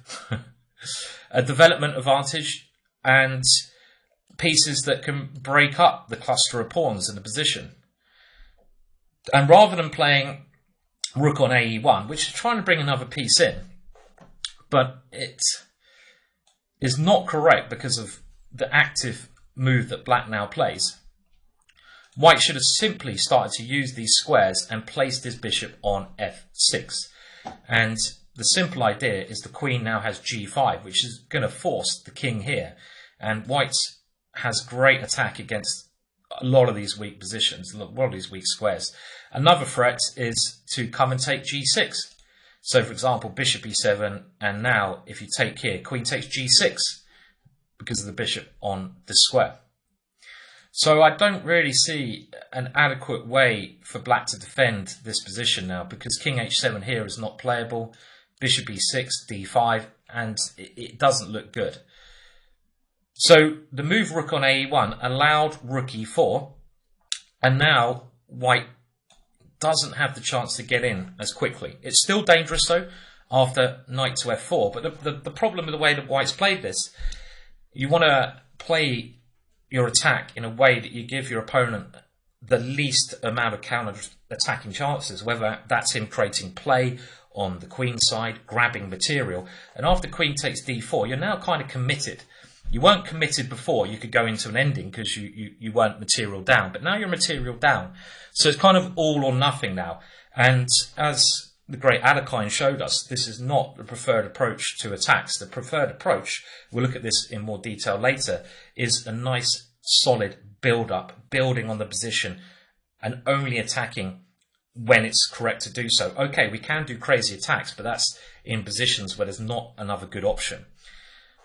White now takes on e4, and black returns the favour by taking with the pawn.